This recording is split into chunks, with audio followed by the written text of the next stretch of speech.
nerds and nerdettes. Today, you're gifted with the best. Hey, everybody, my name is Drew Philip Elias. I am the co-host of Between Nerds Podcast. I am here with my other co-host, Mr. Aldo Mendez. What's up, buddy? What's up, man? What's up? We've been doing this for a hot minute. 2 years. Yeah, a prideful amount of times. Yeah. So, you guys should be listening to this episode early in the week, right? So either like the 11th or the 12th, maybe the 13th, give or take a couple of days. And we on Twitter we had mentioned that we were gonna be recording a Dungeons and Dragons session today. Our plans kind of fell through a little bit. To nobody's fault, really. Like shit just kind of happens. Convoluted, yeah. So especially managing a bunch of people's schedules and like people got a lot of stuff going on. Mm. So we didn't want to miss an episode. So Aldo hit me up and he was like, "Let's watch a movie." And I feel a little betrayed by all of these top anime movie lists because today we're going to be talking about Vampire Hunter D.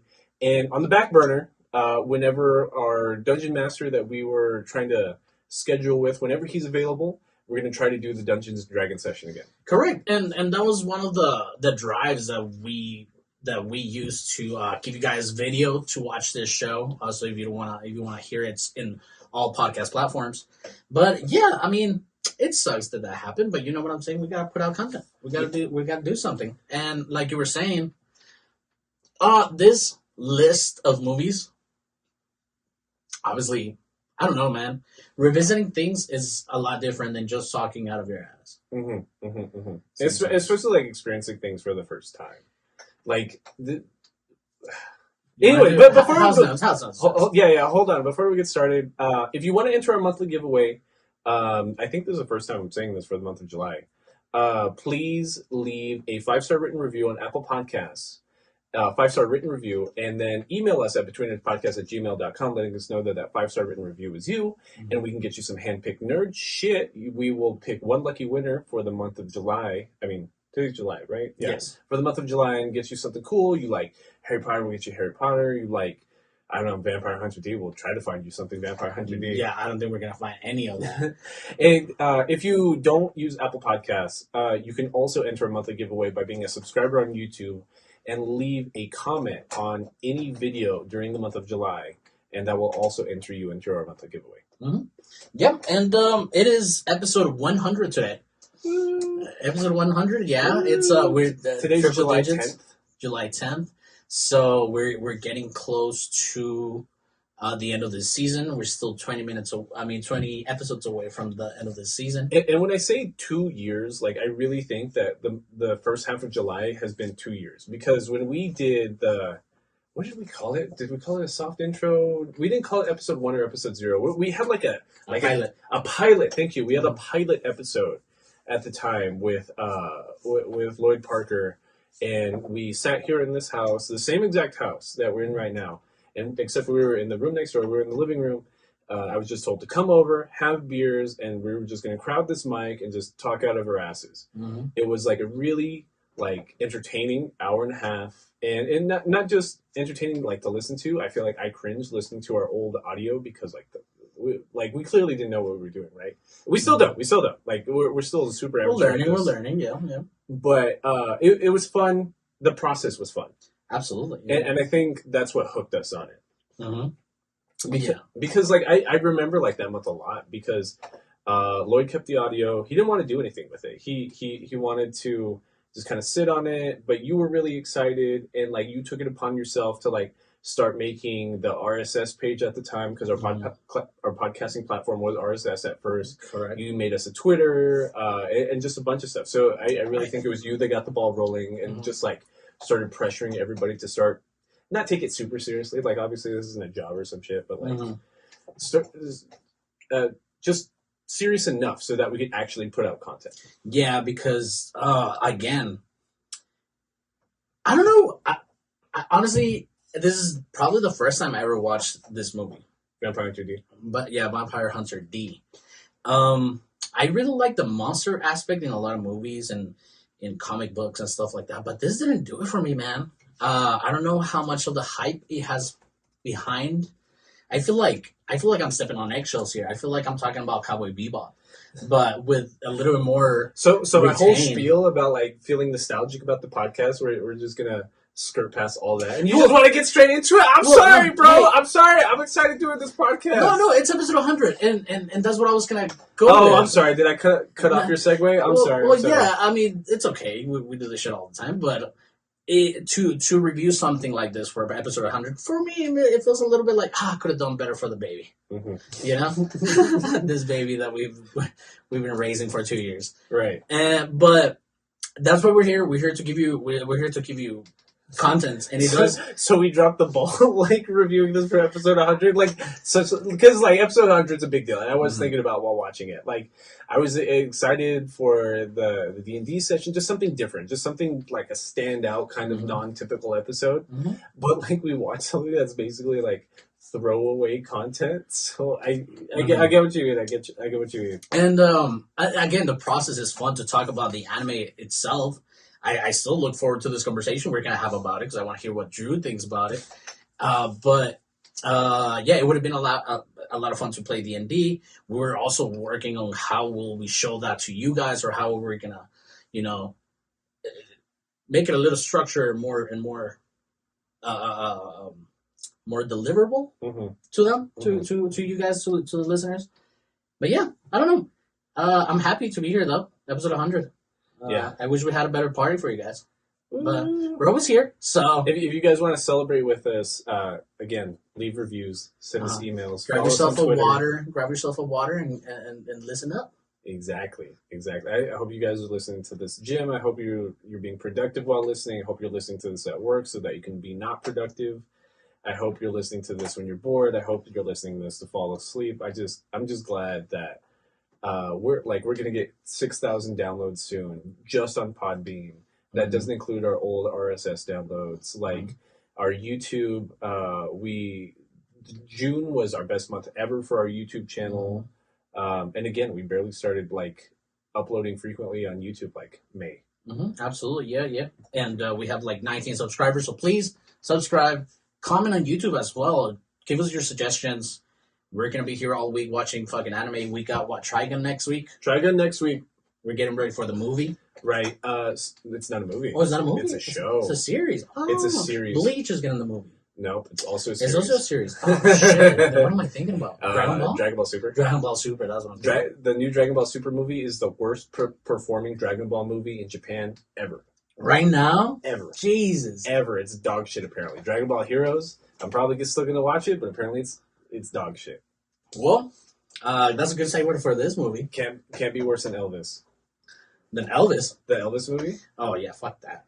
But see, okay, we were talking about this. Hold on. It's because I don't want to talk about Vampire Hunter. Yeah, it's okay.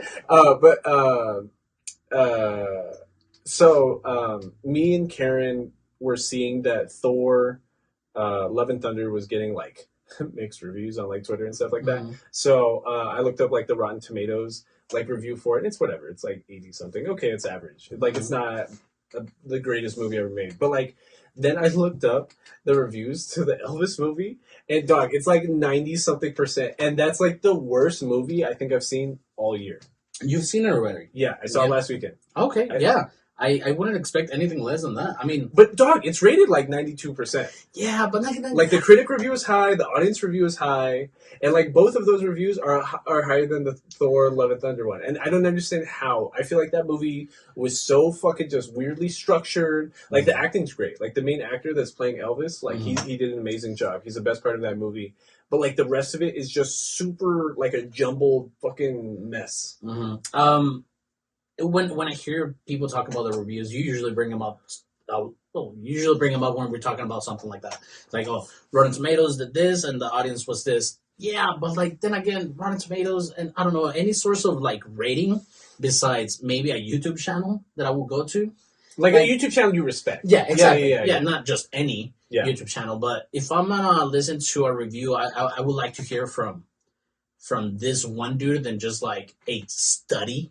Of like the audience, like who are we listening to? Are we listening to like every American that liked Elvis? Honestly, like this sounds kind of like it's very like big government and kind of like it's kind of intrusive. But I'm not I don't think like being able to buy reviews should be a thing because you're Oh, right. absolutely. Like you go on Amazon and like everything that's like hot fucking garbage is rated super high because they can purchase reviews. Yeah, because they didn't waste anything on production, so now they're using everything on marketing. I don't understand how that's ethical. I don't understand like how we're literally allowing this to happen.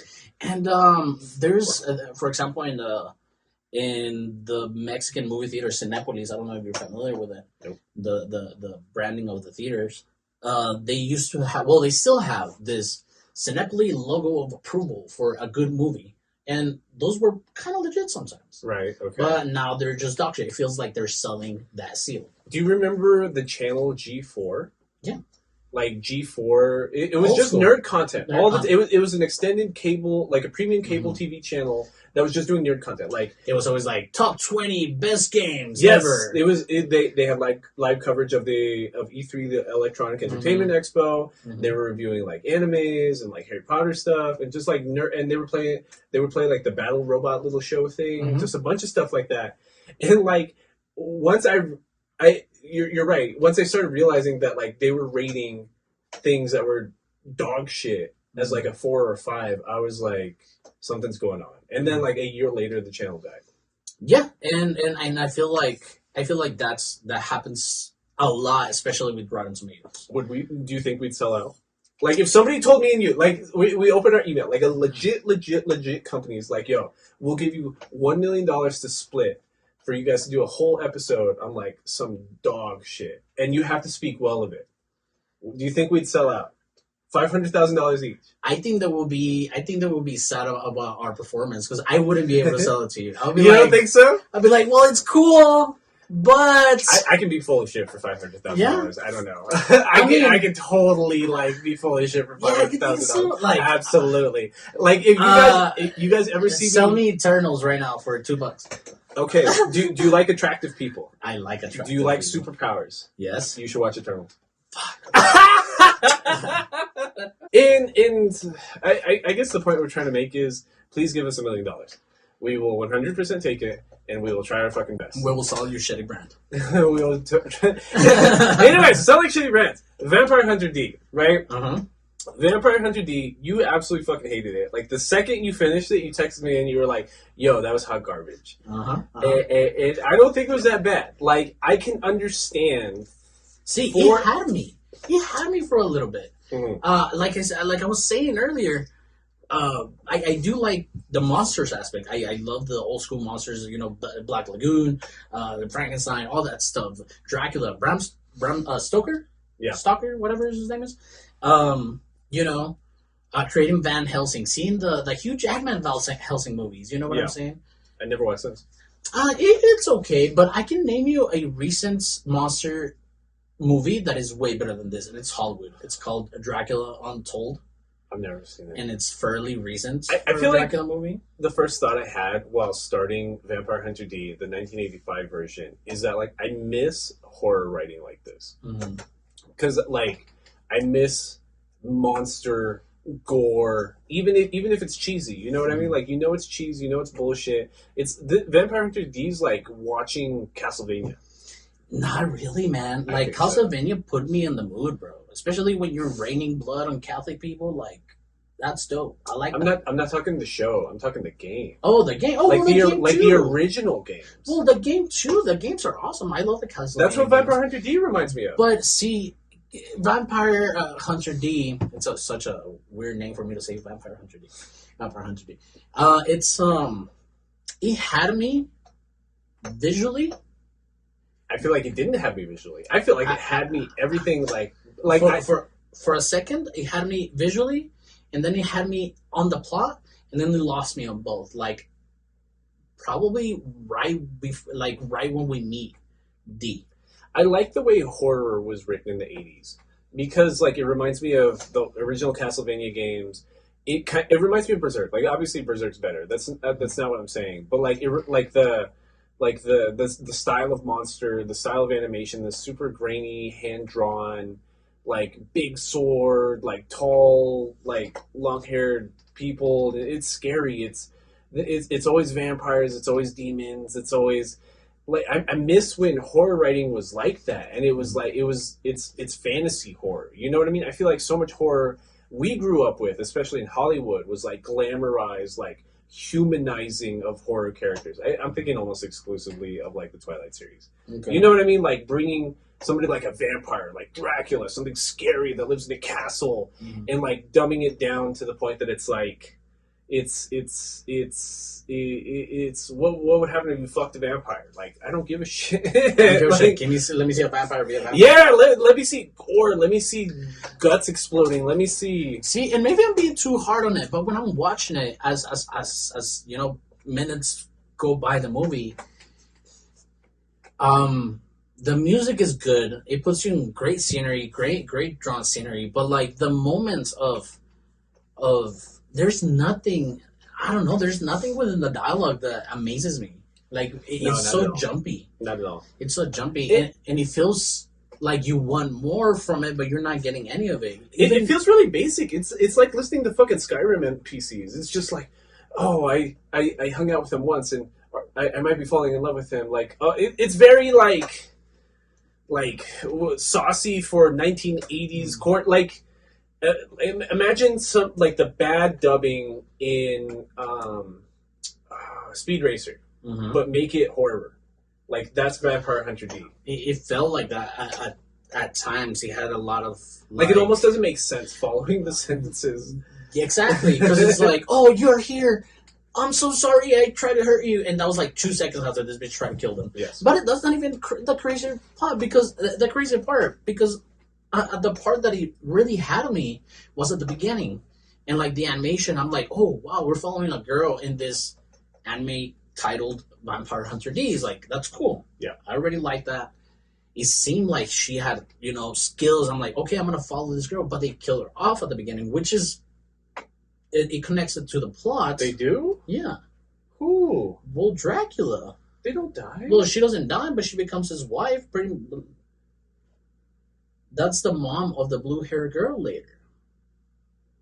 No, that was the original girl, wasn't it? No. Oh, my God. No. I've totally missed that whole fun. That, like, I realized that she wasn't blonde. The girl in the beginning that we see running through the forest...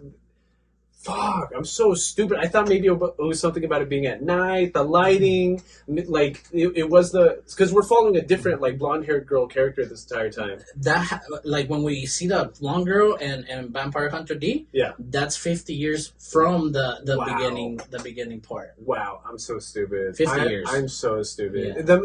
And like I guess that kind of proves your point about the movie. Like it almost doesn't make sense the way it's jumping around. And it's not that. And it's not that it jump around. We've seen this story is told before, and I don't even care about like the movie trope of like, oh, we start at the beginning and then we go into the middle. I don't give a shit about that either. It had me with the animation, with the character design. I mean, they're showing her panties, but that's like 80s, 90s. What do we call it? It's risque for the 80s. Yeah, but what is it? The fan service. It's fan service for the 80s, 90s to have low cut skirts, show a little bit of panty right there. Yeah, she's basically wearing like a school uniform. Because like it has like a like a Star Wars like panning like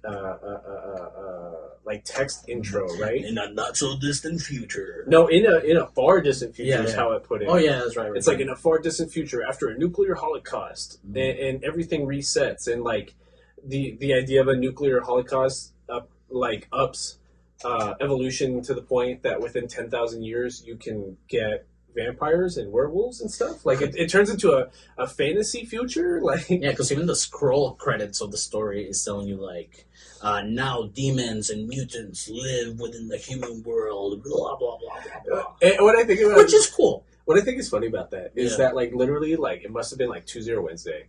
I watched the new anime that was put on Netflix called Bastard Heavy Metal Dark Fantasy, and it's the same exact plot. Literally the same plot. The first 30 seconds of Bastard is a giant demon fell from the sky, and then a giant dragon arose from the ground, and they battled for thousands of years, and then it reset the world, and now we live in year 20,000 whatever the fuck, and there's magic and vampires, and it's literally the exact same plot. And like...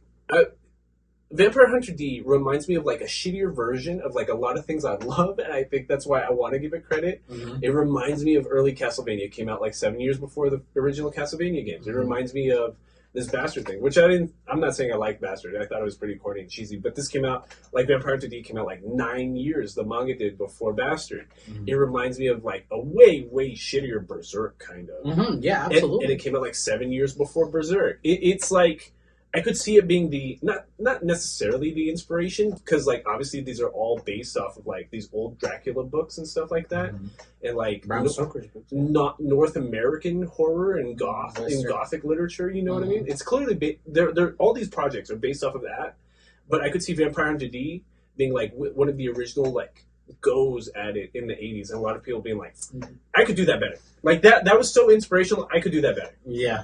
What is the creator of Berserk is like, I got it. Yeah. Million times better. Yeah. And don't get me wrong, I feel like we've seen this trope before and it's maybe not popped out so much, but it clicked on me when I was watching it.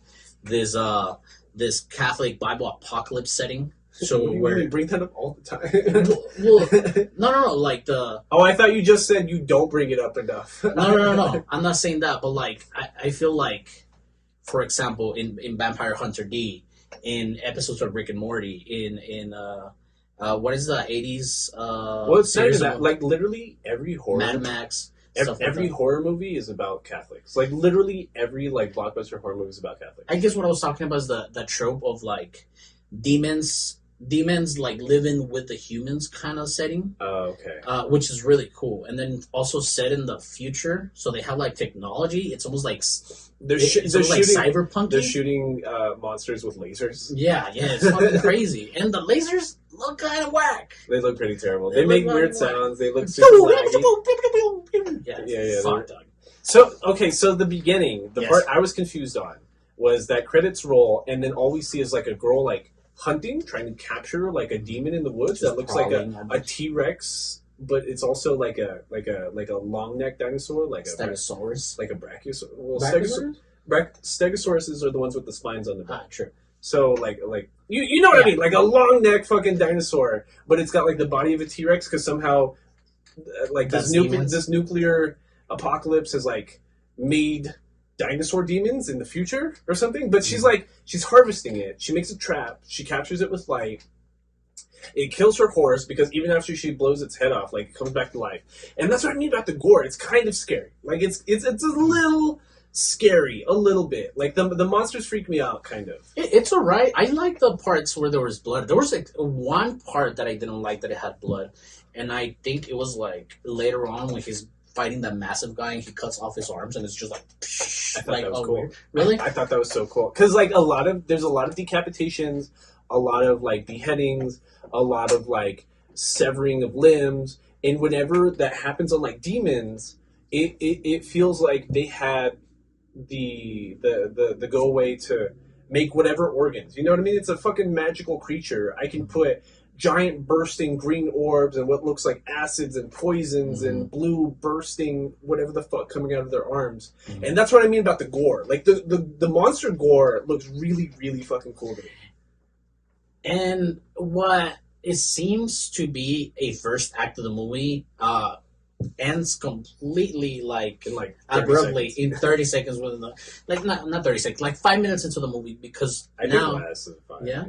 because from that moment that I was just explaining to you, that the girl at the beginning is the mother of the current daughter of Dracula. So like the little demon thing kills her horse, and the werewolf attacks her, rips off like her rosary. Is that what that's called? Cross. Yeah, the cross on her neck. It's a rosary, right? It didn't look like a rosary, but it was a cross. Is there a definitely. difference? Oh, okay. Yeah. I was just calling all crosses on a necklace a rosary. Yeah, it has to have the beads, if anything. It had Yeah, beads. It was more like a necklace. With It- pearls. With yeah. like, so anyways, this werewolf just runs up, grabs the carcass of her horse, eats it, and then just like rips off her cross and dips. And then like this noble shows up, and it's just a vampire, right? Like it's clearly just this giant 12-foot tall vampire. That shit was standing on cool. a rock. That shit's cool. scary. Mm-hmm. He's like, "You're the noble. I'm not afraid of you." Starts like laser blasting him. It doesn't do anything. It reminds me of It's a vampire. Ganondorf. Yes, a little bit. Mm-hmm. And then it just bites her. And this is one of the things about like vampires, which I think it's neat, is that like it's like the sexual aspect of like biting somebody, like these vampire lords are going after attractive women to like try to convert them into their wives, or like it's very like sensual, just like oh get away from my neck, and even like the seduction looks we see in a lot of tropey vampire movies. I guess that's why Twilight happened at all, right? Like Yeah, just I guess horny so. people and vampires. Yeah. So then like the very next scene is like this blonde girl running down the street, or she's riding a horse, right? Or was she just running down the street? I think she was. Oh, she was. I guess she got the word that somebody was coming into town, and it was Vampire Hunter D. Right. And she approaches him like and attacks him. And this is where I was confused, because the girl in the beginning did have blue hair and this girl is blonde. Mm-hmm. And they're wearing different outfits. So it's anime, you know what I mean? Like, one character wears the same outfit no matter what. Mm-hmm.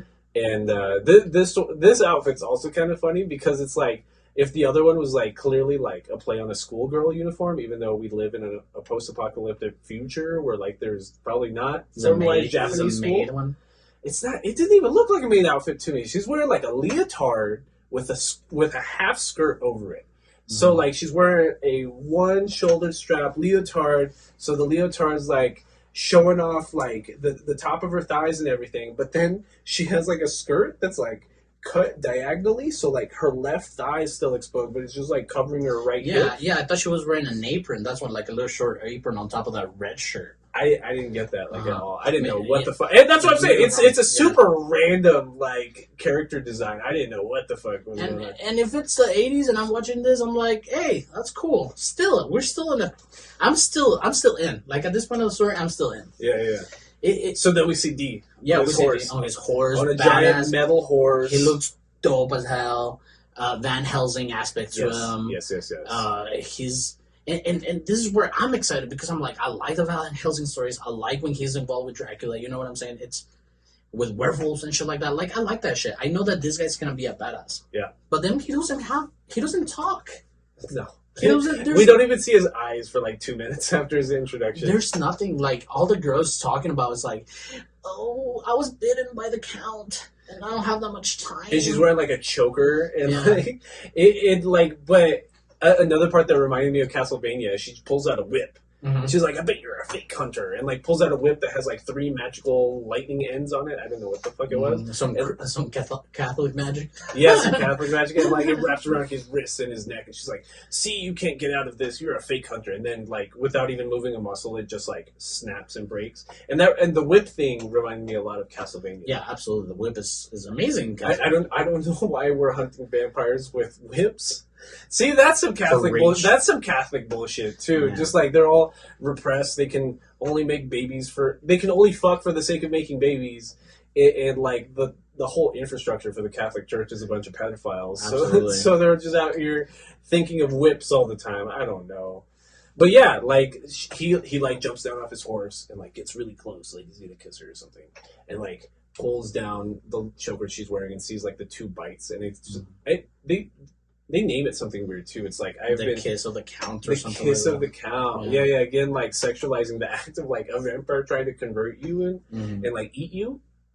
So the rest of the movie is just this guy D. I don't even think they named him in the beginning. They don't. They just started calling him D. They just randomly like they introduce her and he's like, "What's your name?" And then her name is Doris. Her name is Doris. And then they just start on like a mini adventure. And the part that confuses me, that doesn't make sense, is that in this first introduction scene for D, it's written like he's a wandering traveling hunter, right? But then immediately after he makes a contract with her, she and her brother start living in his house, which doesn't seem to be all that far from the village that they're already at. So what part of that means he's a traveling hunter? Yeah, and it also doesn't make sense because there's a whole trial. And she would have known him, because if he didn't live that far from the village, she would have already known who he was. Because he does walk into town. She doesn't want him in town. Oh, hold on. I want to just bring up the funny way they make the contract. And she's like, I'm poor and I don't have any money, but I can feed you 3 hot meals a day, and you can do whatever you want with me. Like Yeah. so the him risking his life I don't care what you do with me. to slay vampires, he's getting rewarded with hot meals and puss. So like he does it, obviously. Hold on, officer. My job is not done. Exactly. And you're right. So they go into town and immediately Doris starts getting like harassed by like the son of the mayor.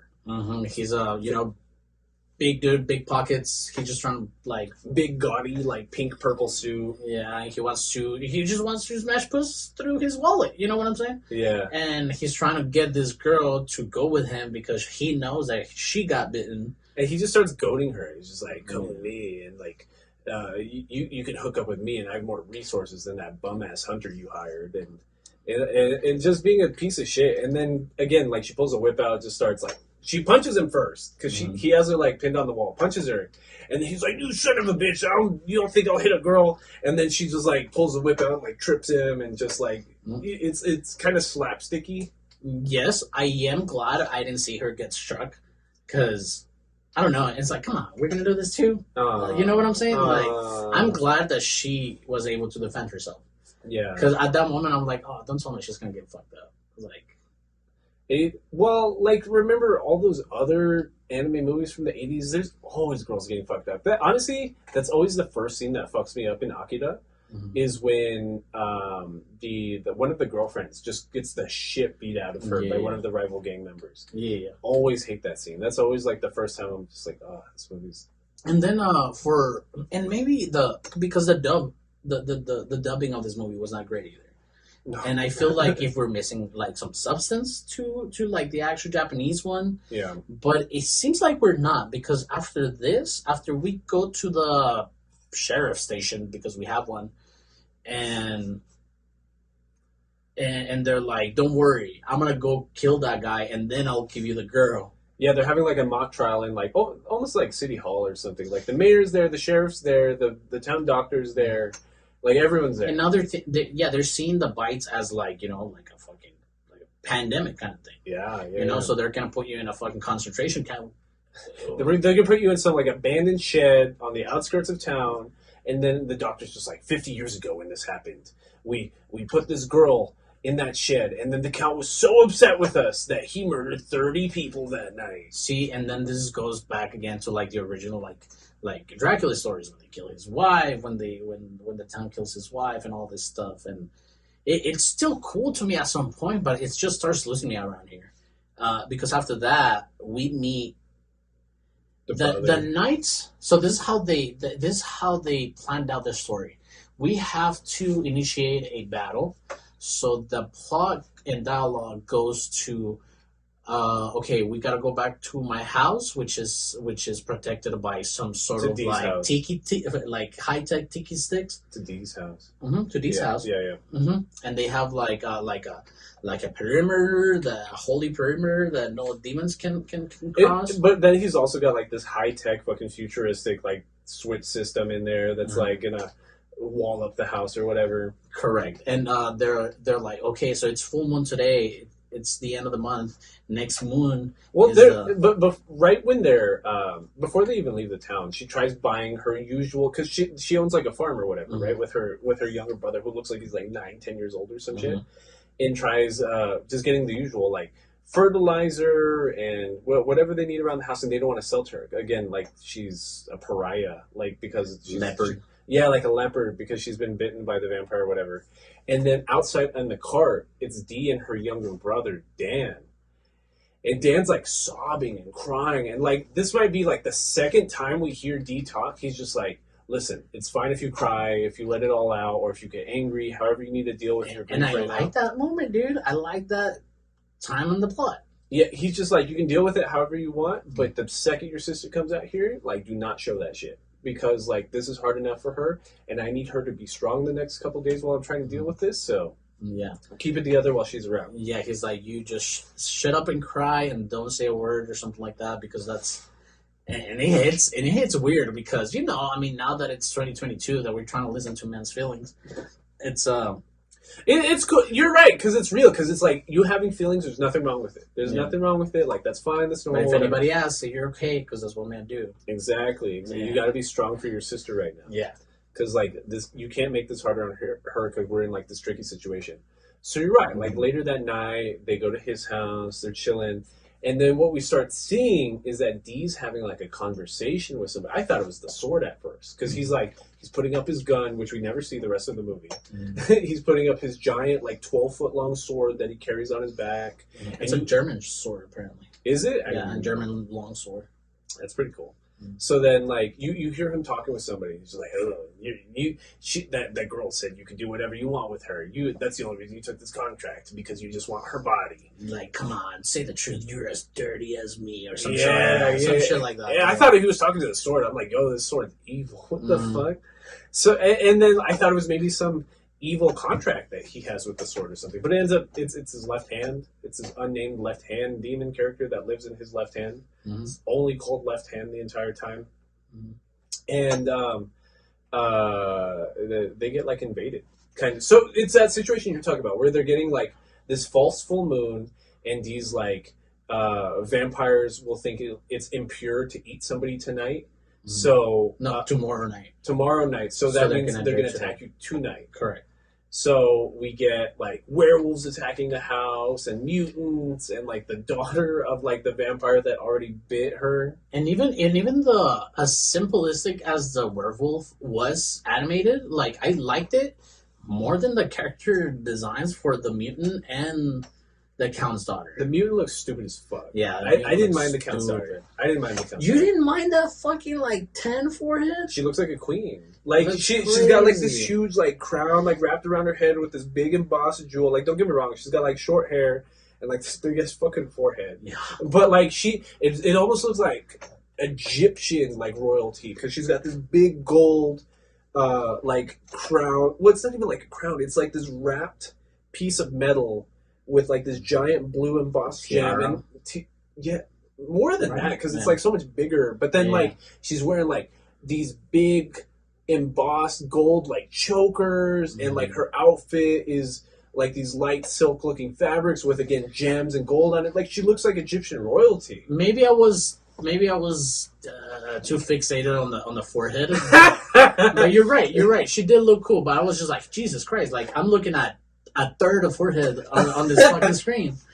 And again, the mutant, looks stupid as fuck. Like the fights, I thought they were gonna be better, bro. The fights are ass. The fights are ass. Lose ball. The fights are super bad because like even this mutant character, he's like tall, like maybe a little bit shorter than Dee, and he's skinny, but then he's got like this white flat top that goes straight up, and then he's got like a strand of red hair on it, and he just fights with like a scythe boomerang.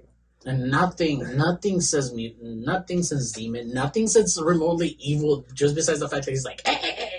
Yeah, like you can tell that it was animated super cheaply because there's a lot of reused frames. Oh, absolutely. So many reused frames. Oh my! So even in the beginning, in the initial scene where the girl in blue hair is running, there's like 30 seconds. That's the same 3 frames, and they just keep replaying it and replaying it and replaying it and replaying it. Like when he throws his flying sword, he throws it, and it's like the scene of like, and then like later on he throws it again, and it's that same frame. Yep. It's like how when you watch like the first season of Pokemon, like it just reuses the same Pikachu Thunderbolt animation every episode, the same Ash Ketchum like over like all this energy frame going around, just like Pikachu go, like reuses that every single fucking episode. And well, like I get it. They did that because like there's time constraints. This movie's only an hour and 20 minutes. It's not even the full 90 minutes. Who made this? Yeah, it's not even the fucking 90 minutes. Who made this movie? So I can shit on at their mother's house. So you can take a shit at their mother's house? Yes. Jesus Christ. It's Ashi Productions. Ashi Productions. Have they made anything else? Ashi Productions, located in Sugunima, Tokyo, Japan. Known for its 4 magical girl anime, especially Magical Princess Minky Momo. I have never heard of Magical Princess Minky Momo. Oh, nope, never heard of that. Never heard of Magical. Anyway, so it doesn't seem like they were all that popular and they're all that good, but you know what's also cool is that the 2 Vampire Hunter D movies are for free on YouTube.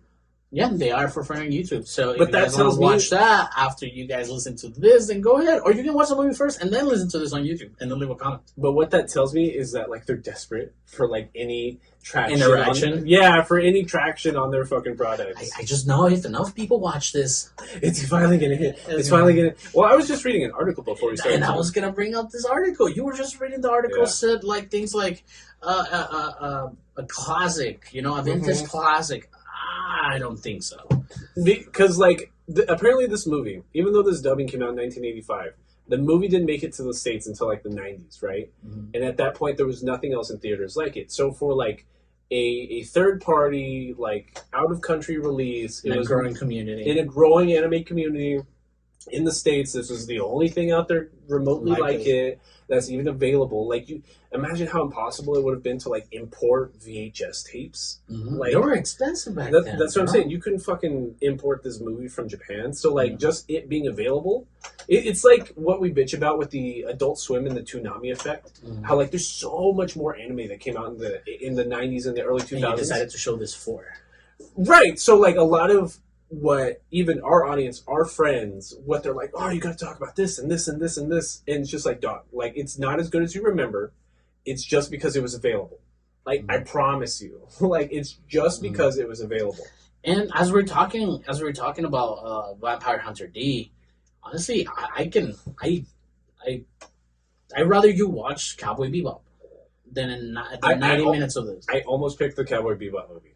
Yeah. I almost picked the Cowboy Bebop movie Probably for today. should. But like we shit on Cowboy Bebop a lot. Like a lot. Now be more careful because now I have something worse to talk about. We shit on Death Note too. That one is one of like my like proudest moments for us. Like Shitting on Death Note. On Death Note, because Collectively. if you really sat down and watched Death Note and you really just actually paid attention and you didn't just like nostalgia brain it the whole time, you would think that at least half of it's super mid.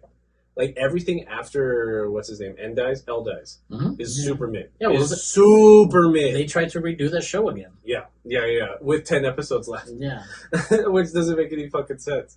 So so I can understand why Vampire Hunter D has like this warm, fuzzy feeling memory in people's hearts. Because like I could imagine like, oh, it's the 90s, I'm a fucking dork. There's no adult animation for me to watch like at all. But then just randomly in 1 year in 1992, Vampire Hunter D was available in theaters. and even though like Demon Slayer doesn't have the feel of like this kind of like, you know, Dracula-esque stories and It kind of does later on. and this Sherlock Holmes kind of stories, like Demon Slayer. There's arcs To later me- on that do feel kind of like that. Really? Mhm. Okay, cool.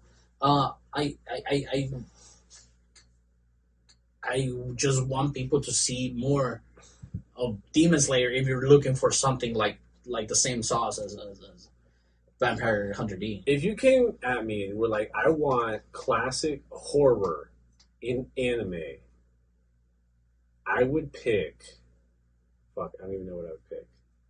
I would pick Overlord? No, not even Overlord. Overlord's like high fantasy, isekai, RPG shit. Like, honestly, I was thinking about this. So I've been playing the shit out of Elden Ring, right? Like, I'm about to fight Melania, the Blade of Nicola, whatever the fucking name is, at like 60 hours of gameplay, right? And so I'm on like maybe the last third, the last quarter of the game, and I'm happy with myself because I made it past the like. I've never been good with horror games, like ever. I am terrible, terrible, terrible with horror video games. Like I don't know what it is in me. Like I've never been able to finish a BioShock game. Resident Evil. Never finished a Resident Evil game. Never finished Dead Space. Oh, Now, that's you see like all these like high profile 2000s like horror video games. I've never been able to do it, bro. Is it because you don't like them, or is it because it gets too trippy? I get jump scared easily, so like fuck my heart. right, and so like I couldn't even get through like an hour of Bloodborne because like that's the whole point of Just Bloodborne. like It's scary drunk dudes. yes, like the point of Bloodborne is that you're in this eldritch horror. And there's all these crazy people turning into demons around you, and you gotta shoot them with guns and fight them with swords, and like I can't get through it. And like Elden Ring is a lot of that because it's based off of Dark Souls, obviously, and Dark Souls was like exclusively that, especially Demon Souls. But like once you get through the first couple hours, it's not that. And it's just high fantasy. It's just a really hard game. Don't get me wrong. It's a super fucking infuriating game. Yeah, just grind an XP. But it, honestly, I don't even feel like I'm XP Really? in Elden Ring. I do not feel like that at all. Oh, okay. And but like, and I play a lot of RPGs, and every RPG that I ever have to be like, I'm in the tail end of the game, and now I have to go grind XP. Here I fucking go. I've never felt like that at any point in Elden Ring because there's so much content. Like if you just beeline it through like the bare minimum story, you will feel like that. And that's a good and like that's one of the good things about good RPGs that it lets you win the game different ways. Right. You don't necessarily have to. And I'm always like a completionist kind of player, so I'm like I'm gonna do all the side quests, I'm gonna do all the side dungeons. So like by the time I get to a new area, I do all the side stuff, and then I get to the main boss, the main plot line, the main quest. And then, like, I beat it easily. But, like, I just died, like, 1,000 times doing all the side shit. But I grinded without it feeling like a grind. Yeah. That's the same thing that happened to me with Breath of the Wild. I completed almost everything just to realize that the end game was not that much of a game. You can fight the final boss in Breath of the Wild, like, 2 hours in. If you really want to and you're confident in your abilities, 2 hours in, just fucking walk in there and go beat him. So I really do like how Elden Ring horror kind of differs. You know what I mean? So like in the beginning, it just feels like Bloodborne. Like the first like 2-3 hours just really just feels like just big monsters, abominations, grafted beings, just and zombies and skeletons just attacking you, and you're just like holy fuck! And it doesn't hold your hand at all, right? It's really like developed, especially in the beginning, for like people that have been playing this shit for a while. So by the time you get to other areas, it's like you develop other senses of horror because it's just like giant snow trolls and like underground giant magma worms and like everything's hard as fuck. Like and you don't know what's going on. Like you can turn a corner and immediately be in a boss fight, and you're just like, I'm not prepared for this. Why the fuck is this happening right now? Two potions. Two potions. Yeah. I got 2 potions left.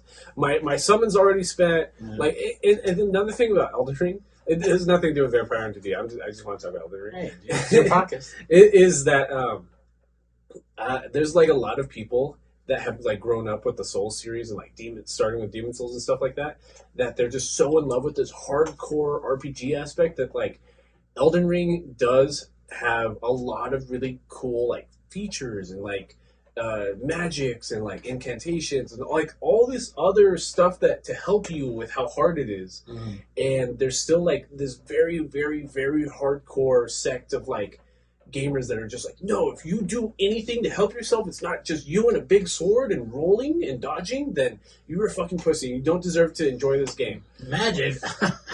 Like that's what I'm saying. Like I'm not gonna spend 120 hours to get past the first boss. Like I just don't have. I have a life somewhat. You know what I mean? Like, not like that. I can't just sit there and torture myself for that long. Yeah, fuck it. Fucking doing that kind of shit. I mean, it's okay if you don't have shit to do. I mean, if you have your YouTube and that makes content for you, then go ahead. But to play it just for leisure, fuck that. No, I'm not going to do that. Fuck that. But this, Vampire Hunter D, I wish it had a little bit of incantation, maybe more than 3 monsters. Maybe more than it's 2 just villains. Yeah, that's what I mean. It's just like we fight like the dude with the boomerang like 5 fucking times just for him to turn. His name is Rei Gensei, the mutant. Yeah, REI Gensei, and like even in this fight, he shows a power that we never see again. Which one was that? It's so he throws the boomerang sword thing.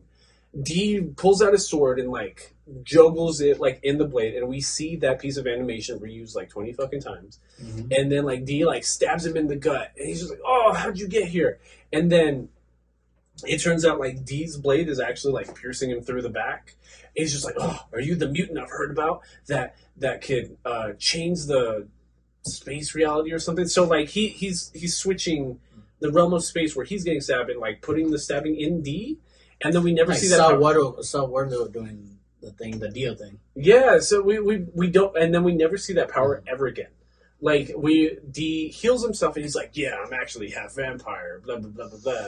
And then you would see that kind of power from a character that is being stepped on for being called a mutant. Yeah. Like, oh, if he's that powerful, okay, maybe the chick, the daughter, Right. maybe she's gonna do something. She doesn't do shit. Ramika. is a way more useless Zelda at some point. Yeah, and then like Ramika is the daughter of the count that infected Doris, and then she has this air about her where she's like, "I am the daughter of nobility, and like my family bloodline is pure." And Because like, they insist to be called like nobles. yeah, instead of just vampire, Right. Because they're from a noble vampire bloodline or something. And like what father told us to come scoop his new meal or his new bride, but she's impure, so I'm not really about it. So I'm gonna let Ginsei, if she accidentally dies, so be it. And then because she's not about it. The daughter's not about it because the girl is human. She's like, why would you pick a human? And this becomes important, I guess, later on when you don't know what the fuck you're watching. Yeah. And again, those two fights that they completely reused a lot of frames for, they're done. They're done with. I don't even remember how that first fight ends. No. It's just kind of like, "We'll be back another time, Mr. D." And this stabbed. He's like, "Ooh, I got hurt." Yeah. And then it's his left hand talking shit. It's just like, "Hey, like you could totally overpower them, but you don't want," because the thing about D is it's like every other like vampire thing. It's just like I want to be a good person to help the people. I don't want to give in to my vampire instinct. And the sound production is trash too. Yeah, sound production. You will have like the clinks and clanks of metal on metal. They're not there. They're bad. Or like they feel there. like delayed or like even like you want to hear like a whoosh, back and forth, but you don't have that. There's multiple times in this movie where you will have a couple of frames without sound. Like you will just be like, but like sound production trash. You're so fucking right. Yeah. But like one of my favorite scenes is probably the next one. So it's the next day, right? It's after the night where they had to attack Doris or whatever. D like invades by himself the Count's castle. And on the way in, we see a bunch of different looking monsters like centipedes and slugs and skeletons and all these crazy. And that's what I mean about like the gore. Like they all look like living pieces of exposed flesh and like they're scary and it looked pretty dope. But how long did that last? 30 seconds. That lasted 30 seconds. That lasted 30 Yeah, and he beat them with a smoke bomb. Yes. So he's got like a light bomb on his chest, kind of like a smoke light bomb that like he just like twists it, and then like all the demons like freak out and just run away and just like and start automatically dying. So he never swings his sword, doesn't do any of that. And when he does swing his sword, like no grunts, no anything, no. Oh, you're no right. effort whatsoever. I didn't even notice that. No efforts whatsoever. We get a couple of grunts here and there at the end when he gets a little hurt. Or he's just like, ugh. Yeah. There's kind of a scary part. He gets out on like a ledgy looking bridge. It's this exposed bridge between buildings, and then this like bat looking demon thing comes out. And he's like hee, and like it starts like attacking him. He's like and then he gets like slashed on the chest a little bit, and then like the little bat thing like hides behind the ledge, and then behind the ledge comes like this 30-foot fucking demon thing, and it's like holy fuck, and then immediately the mutant comes back. Ray Ginsei comes back. He's like, "Hey, Mr. D, I'm here for our second fight." And then they just kind of like push him down a hole or something. I don't even remember how he got down there. I feel like the switch in scenery was so sudden. It's like my brain didn't even register what happened. Yeah, because it feels like there's some frames missing out of this movie. Yeah, like all of a sudden it's just like Ray Ginsay appears. Haha! Now we're gonna torture you and put you in a hole, and then just switch in frame completely. He's different. on the floor already. He's like, "Oh damn it, you got me again!" Yeah, and he's like in a cave or something. He's like, "Where am I at?" And his left hand's talking to him. "Oh, you're such a pussy! Like, how dare you be embarrassed like that?" Yeah, and again with the whole frames missing and stuff like that, it makes for a super lackluster of fights, which they're not even good in the first place. Yeah, and again, on top of bad sound production, on top of like our main character not saying a goddamn word, not even like grunting or anything like that. It's just so underwhelming. Yeah, and I don't know if it was before or after, but there's also a conversation between the mutant and the daughter of the count. Yes. Where she's praying to Dracula. Yeah, the mutant goes to the daughter and he's like, "Hey, you gotta go rest. You gotta take it easy. I'm gonna go take care of this vampire hunter." And then she's like, "Don't talk to me like that, you piece of shit." She slaps the shit out of him. She's like, "Learn your fucking place. I am nobility and you are nothing but a lowly mutant human." Mm-hmm. It's like, these are not my orders. These are your father's orders. I did think it was cool that she was praying to Dracula, though. She's like, "Dear ancestor, dear, like, holy ancestor," some grandiose language. Mm-hmm. It was like, "Dear, legendary, holy ancestor Dracula. Mm-hmm. Father is trying to dull your lineage by introducing a human woman, even though she's claimed to be the most beautiful woman in these lands." Mm-hmm. And then she tells us like, "I know what you're doing. It's like you're trying to gain my father's favor for you to be part of the family." Yeah. And we don't learn till later that his plans to be immortal. He doesn't care about the family. He doesn't care about the lineage. Correct. He just wants to become a vampire to become immortal. Because like he's a mutant, but he's still human. Yeah, because he hates his bitch. Like right after that dialogue back and forth exchange, he's like, "Oh, this fucking bratty bitch." Yeah. Like you're right. I just think it's funny. Yeah. And then we have the fight with all the lackluster sound production, lackluster frames, lackluster dialogue, like nothing. I have another gripe. None of the vampires are affected by the sun. No, they barely mention it because it's always nighttime. Like there's never a morning or a day. Well, D actively walks in the sun. Uh-huh. He's only half vampire, so maybe that's how it's explained. Daywalker. Yeah, he's a daywalker. He's got like this big hat, so he's not directly exposed to the sun. Maybe that's how it's explained. But like the other little demon dudes, like when he's invading the castle, are exposed to the sunlight between the two towers on that bridge. They're not affected at all. I don't know. It's like never an issue. Even Doris, while this whole span of time, because she's been bitten once, she's slowly turning into a vampire. It's subtext. It's never said out loud. But like she's not hurt by the sun at all. And I don't know. There's just a lot of discrepancies. It's just like, do you want to just see cool horror shit? Like, yeah, I'm down. And then for my favorite piece of dog shit animation and plot points of this fucking movie, we have Vampire D. Hunty, that at this point I just want to call him Van Helsing because that's what he is. D. Hunty? Yeah. You call him D. Hunty? D. Hunty. And he walks into a chamber. And if you guys are like monster horror fans or enthusiasts, you will know that Dracula has 3 wives. 3 of the main wives that are like his main soldiers almost. Yeah. So he walks into this chamber where 3 seductive nude monsters. It's after he gets like pushed down the hole. Correct. So he wakes into it's not even like a chamber. It's more like a cave, like an underwater cave or some shit. Chamber. Yeah. I got you. And I'm like, oh, okay, we're gonna see some Dracula wives. Cool, I'm down.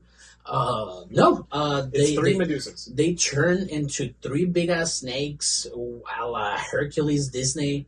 And I think they call themselves the Sisters of Medusa or some shit. And the animation is completely asshole. It's bad. It's really so bad. The strands of hair, I have no idea. I don't know. I'm not an artist. I'm not gonna draw you something better than that. But damn, man. What's also super corny is that his left hand's talking to him the whole time. Like, this is totally a trap, right? This is 1,000% a trap. Yeah. And D's just like, I know it's a trap. Can you shut the fuck up? And he still gets kidnapped. Like, he still wades into the lake. He gets kidnapped for a whole day. Yeah, he still, well, like, the rest of the day. Yeah. Yeah, he like, the strands of the snake bitch's hairs, like, capture his legs, and then he gets, like, wrangled up, and then they just, like, knock him out or some shit. And not that all three are, like, hypnotizing him and, like... Yes. Yeah. And then he wakes up well, at that same time, like, he wakes up that night, but because it got transferred into nighttime, and his house isn't being protected by him, the mutant and his other friends, so it's Ray Ginsey and his other mutant friends that are serving the count go and invade the house and pick up Doris. And there's a character model for one of the mutants, which reminds me of a villain from Ninja Scroll. It's so I don't know where this originated from. Maybe it's a Japanese thing, because they're clearly, like, stealing from the same thing. It doesn't seem like they're based off of each other's characters, but it's like a hunchbacked demon dude with, like, this giant domed back, but that has, like, little holes in it where, like, flesh-eating insects live. It's one of the exact villains from Ninja Scroll. The beehive guy, and there's a spider. This is like a spider nest guy. Right. And so, like, when they invade the house, it's Doris, her brother, Dan, or whatever the fuck his name was. And Dan, and the doctor that was helping her in the village. And they all get jumped, and Doris is just like, no, he wants me. Like, leave. Let them go. Let them go. And he's just like, and the mutant, Ray Ginsey is like, well, who am I to deny my brothers in this endeavor like a fresh meal? And she's just like, if you don't do it right now, I'll bite off my fucking tongue and I'll die right now, this Count Lee's gonna be upset. Correct, and that's fucking metal. I liked it, but then, like, I thought you couldn't die from your tongue being bitten off. Well, you can drown. Okay. You can, like, swallow your tongue. Oh, okay. Anyways, so he's just like, fine, I was told to deliver you to the master unharmed. And then, again, right before that, the monster with, like, the spider nest on his back uses the same frames for his power twice. Shitty. The doctor gets turned into, like, a mutant. Yeah. Slash vampire. It's not entirely clear which one it is. Yeah, it's like the trickle-down monster system is not really like that. It's not explained in that. Yeah. Which there's a manga on this. It started in 1983. So, like, maybe that explains it more. I'm pretty sure we're losing a lot of substance. A lot. Yeah. So, she gets kidnapped. Dee wakes up in the clutches of the snake's triplets and, like, goes full vampire, starts just biting their fucking necks and just decapitates them. And, like, that part's cool. But that he turns blue. That happens off-frame, though. Yeah. Like, he turns blue, he wakes up, turns blue, gets fangs, starts biting people, and then all we see is the heads being discarded. Correct. And I'm just like, and he's already walking like a normal human. Yeah, what the fuck? And then, like, the hand's like, it's the middle of the night. You need to go back to your home and see what happened to the girl. He ends up back at the house. Dan's crying. There's this giant fucking hole in the wall because they just fucking Kool-Aided man in his own fucking house. And they're just like, you gotta go back to the castle. You gotta go get my sister. So then immediately after getting back home, has to go immediately back to the castle. I did like one part though when he gets back and fights the spider guy, the spider nest guy. It's like he uses left hand to, like, that's pretty much his magic arm. Yeah. You know? And he uses like a ward. It's like the guy from Inuyasha, the monk from Inuyasha. Correct. Yeah. And he uses his hand to, like, pretty much kill this guy, which is pretty good. That was pretty cool. Because you're right. So, like, he has to immediately reinvade the castle 30 minutes after we just saw the same scene. But, like, most of the creatures are already dead because he just murked everybody. He was just there 12 hours sooner. But then it's like the mutants hitting him back up. So then it's Ray Ginsey stopping him, and then it's the bug guy, and it's so I don't even remember how it happened. So the Ray Ginsey fight happens exactly the same way because they're using the same fucking frames. He's like juggling the boomerang sword around his own sword, throws it back, and just kind of like runs down the hall, like incapacitates Rin Ginsey, and just like keeps going. Gets to the bedchamber where Doris is. After Count Lee had spoken to his daughter Ramika, being like, Ramika tries to kill Doris. Yeah. So, like, they go to the bedchamber, where Doris is sleeping because she's under the vampire spell. Mm-hmm. And Ramika's just like, oh, you dirty, impure-blooded human. I have to kill you here now. Mm-hmm. And, like, is going to pull up this blade. And then, like, the second that happens, like, Dee busts through the door. She's like, from here on out, Ramika's voice acting has a lot of, fucking... It's got a lot of porn audio.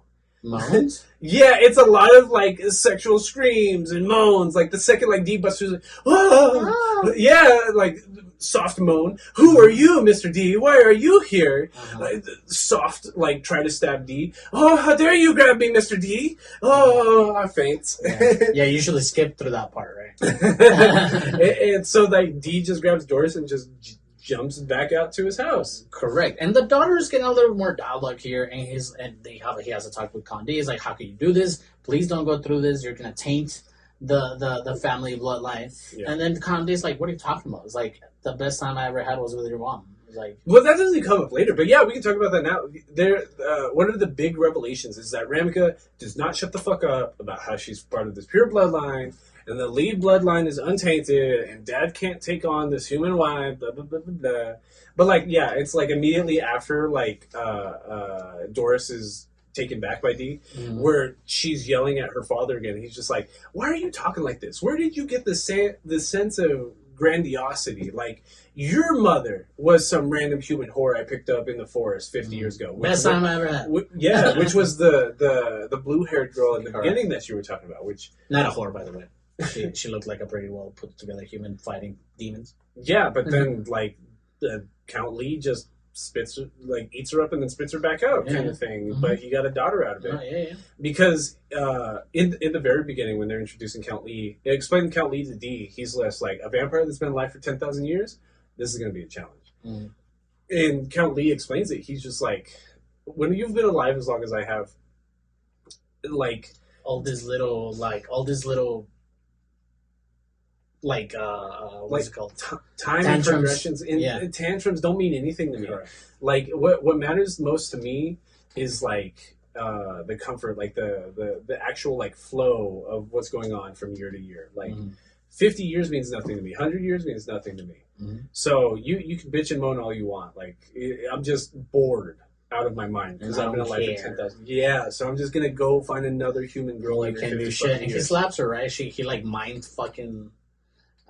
Beats her out of the room or some shit like that. Yep. And there's another piece of dialogue which I really like, because now that we have Count D in on frame and he has dialogue and stuff like that, it seems like it's gonna get more interesting. But then again, I know that I've been watching this movie for like an hour already, so I'm like, yeah, I don't know where it's going. But it got me again with with Count D, because he also has a conversation with Jinsen. Oh yeah, with Ray Ginze. Ray Ginze, and Ray Ginze, he's been doing the county favors, or he's been working for him just for the fact to be immortal. Right. But to be immortal, he has to become part of the family. Right. And I like this back and forth between Rizenge and Count D, because Rosane comes to him and is like, I'm sorry, Lord, I failed you again. We just got this bitch back. Well, it's not even there yet. They fight fucking again, bro. Like, D and Ray Ginze fight it again. So, like, they're back at Dee's house the next day. Dee single-handedly, like, repairs the house, the giant hole in it. And then Dan, the little brother, is running around in the woods protecting the sheep or whatever the fuck he's doing, and gets captured. And they leave a note, and it ends up being Ray Ginze. And they meet him in like a remote, mountainous cemetery in the middle of the night. She's like, ha ha ha! I'm the one that captured Dan. And Dan's like 100 feet up in the air on top of a giant moving rock on top of a pyre. So again, same frames happen. The same spinny fucking boomerang blade. Same all this stuff, but what had happened immediately before that was Ray Ginze booked a room at the hotel inside the village. And the piece of shit son of the mayor, Greco, saw that, goes into the basement where he's got secret recording technology, and he's listening to the conversations. And Ray Ginze was supposed to receive a magical lamp torch from Lord Lee that was gonna like shine as if it's the sun to weaken vampires, right? And that's the weaken for somebody. That's the weakness for somebody like D. Mm-hmm. He tries to light it. It doesn't do anything to D, and D just like slices his fucking hand off. Mm-hmm. And D lets him live. He's just like, "You're pathetic. Get the fuck out of here. Like, your lord lied to you. I'm gonna take Dan and I'm gonna leave." Mm-hmm. So that's where we get that situation that you're talking about, right? Where Ray Kinsey's bitching to Lord Lee, and he's just like, "Dude, I lost a fucking hand for you. Mm-hmm. It's been like 50 fucking years. Can I just be immortal and I can be better or some shit like that?" Yeah. And then I like what the Count tells him, because the Count tells him something along the lines of like, "You're lucky I let you be immortal. Now you don't have to live with all your fucking failures," or some shit like that. And I'm like, dog, that's a scumbaggy line right there. Yeah.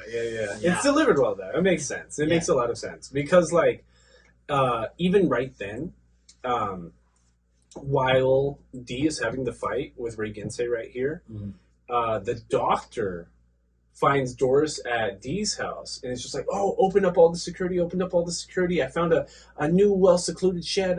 Let's leave." So she leaves the house, turns off all the security. We see her turning off the switches, lets this doctor person into the house, leaves with him on a carriage outside of security because he swears he's got a safer place to be. And then, like, they go down this mountainous terrain off to, like, the side of a cliff.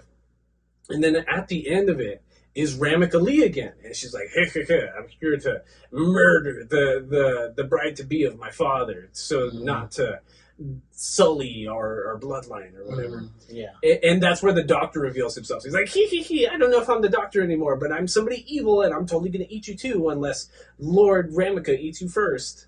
And it's right there we get reason for 2D nudity, because like just to reveal that he's evil, he just exposes a tit. Mm-hmm. Like it's like the scene in the beginning where he's like, I'm evil now. Rips off her cross necklace and just like rips down her shirt just to show nipple for like a second.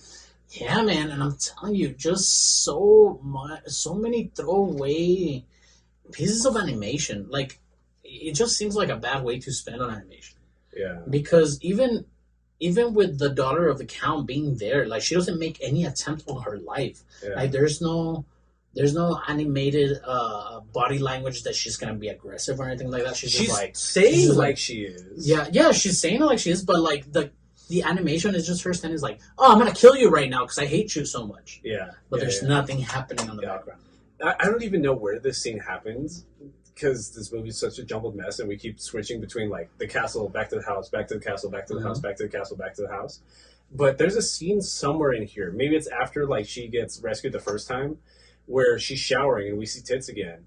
But then like Dee's talking to his hand, and the hand's like, he. She said you could do whatever you wanted with her body. It's time for you to get your due pay or whatever. Yeah, it's time for you to cash in. He. He's just like, "Oh, I can't do that. I'm a good person."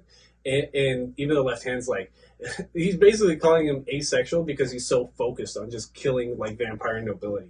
He's just like, "Why are you so like just don't want to buck, bro? No. Like I am your left hand. Please let me see bucking. All work, no fun." Right. You're so focused on this one thing, you don't even want to do like what we should be doing. And then like Doris comes out of the shower, and she's like just in time. She's like, D.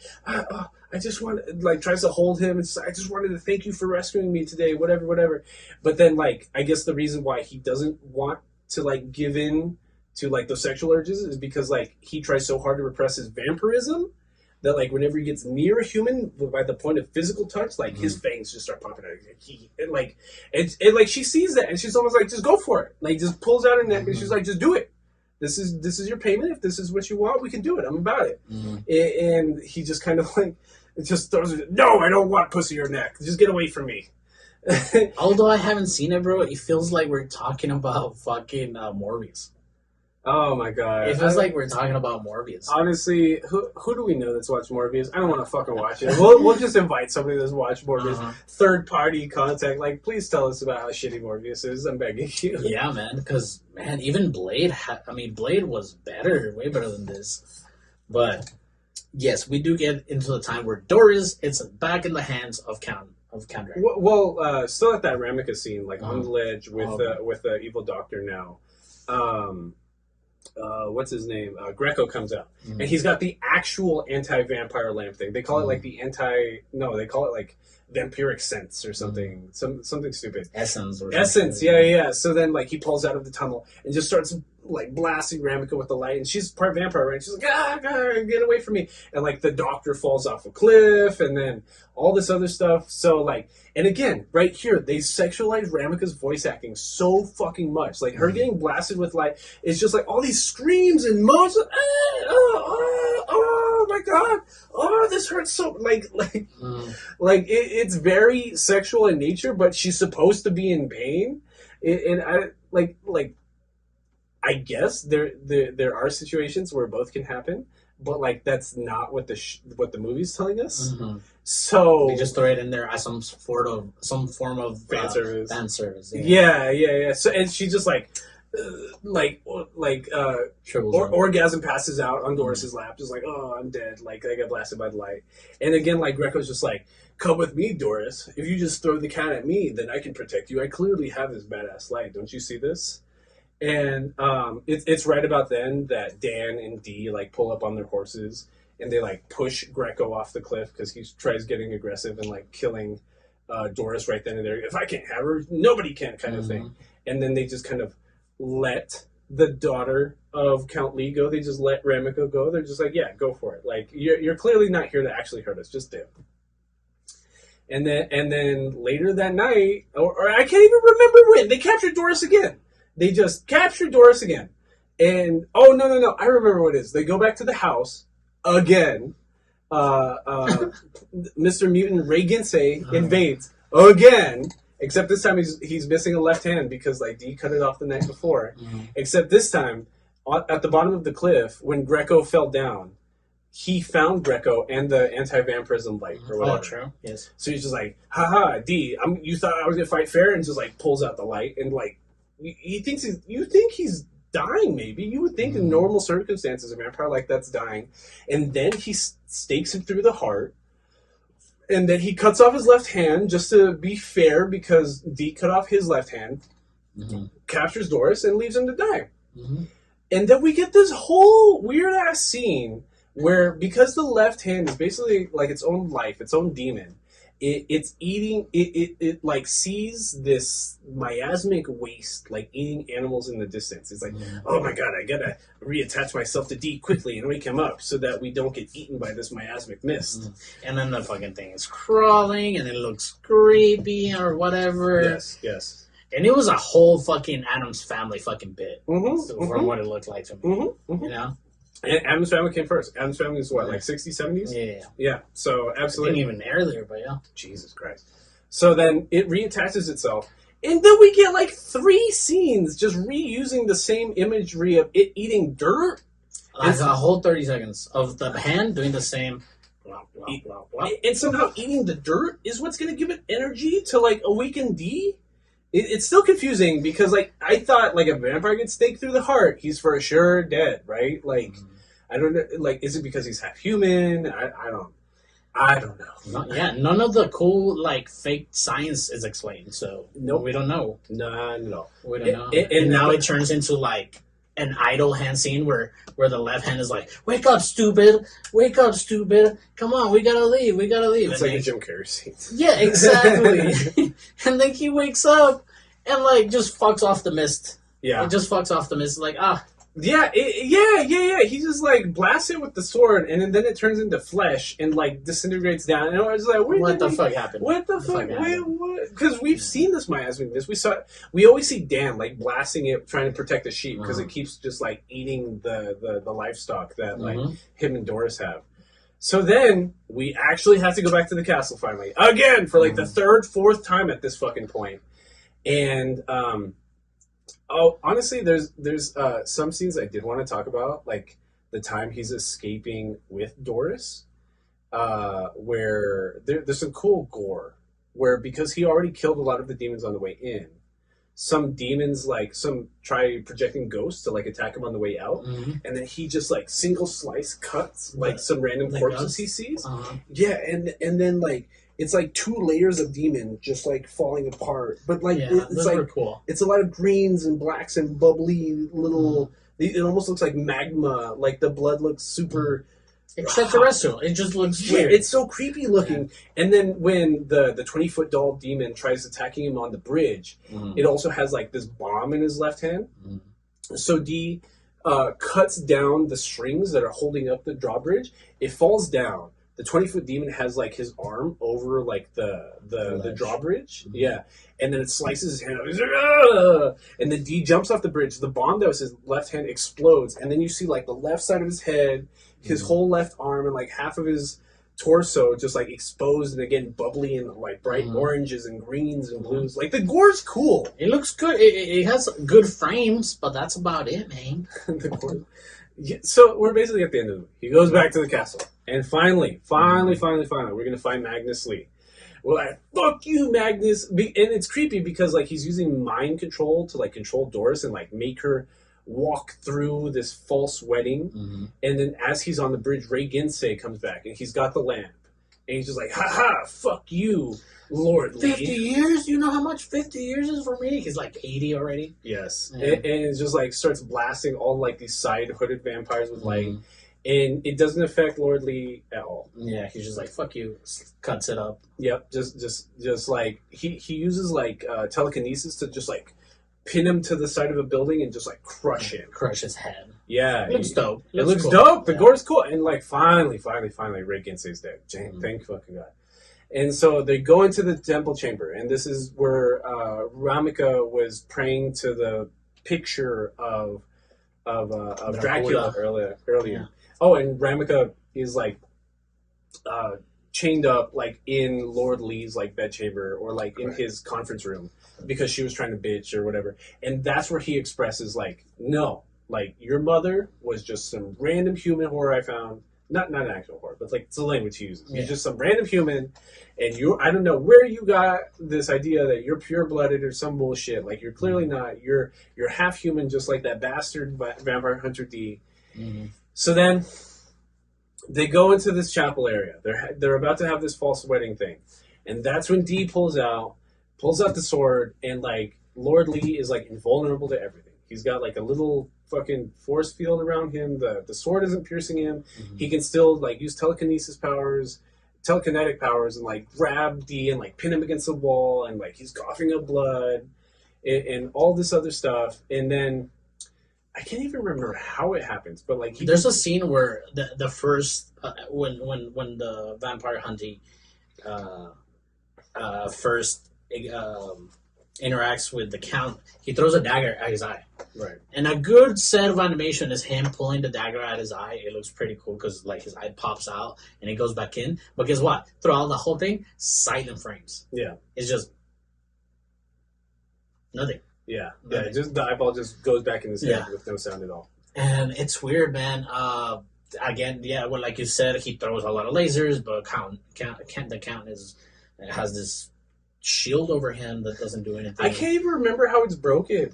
I don't know. I think it was a sword at the end. I think the hunter threw a sword and he got him, and he was like, "Oh shit, what the fuck is happening?" I think what it was is like he pissed off D bad enough that like it awoken his vampirism, and then D starts using fucking telekinetic powers and like pins him against the wall. That's exactly what happens. Right? Is that it? That's exactly what happens. And then stakes him through the heart, and there's so much blood that comes out of like Lord Lee. I thought that was pretty cool because it's also like a metaphor for all the people he's eaten, all the blood he's drank, but also how powerful he is. Like it's just like this gush of like river of blood just flowing out and down him, and like he's pinned up against the wall like it's a cross or some shit. And he's not dead yet. No, he's not. He's still talking shit. Yeah. He's still like, fuck you, I'm gonna get down off this wall. You're a fucking pussy. Give me my fucking bride back. Well, at some point, too, like, he's like, Remika, do something. Well, he also still has mind control over Doris right now. So he starts making Doris start lunging at D, and D doesn't want to protect himself. And then Dan pulls up, and he's like, sister, don't do it.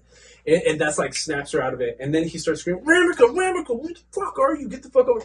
And Ramika pulls up and she's like, I'm not even pure. You're full of shit. Like, fuck you. I hope you fucking die. And then like he's pinned up right next to the giant like 100-foot portrait of Dracula.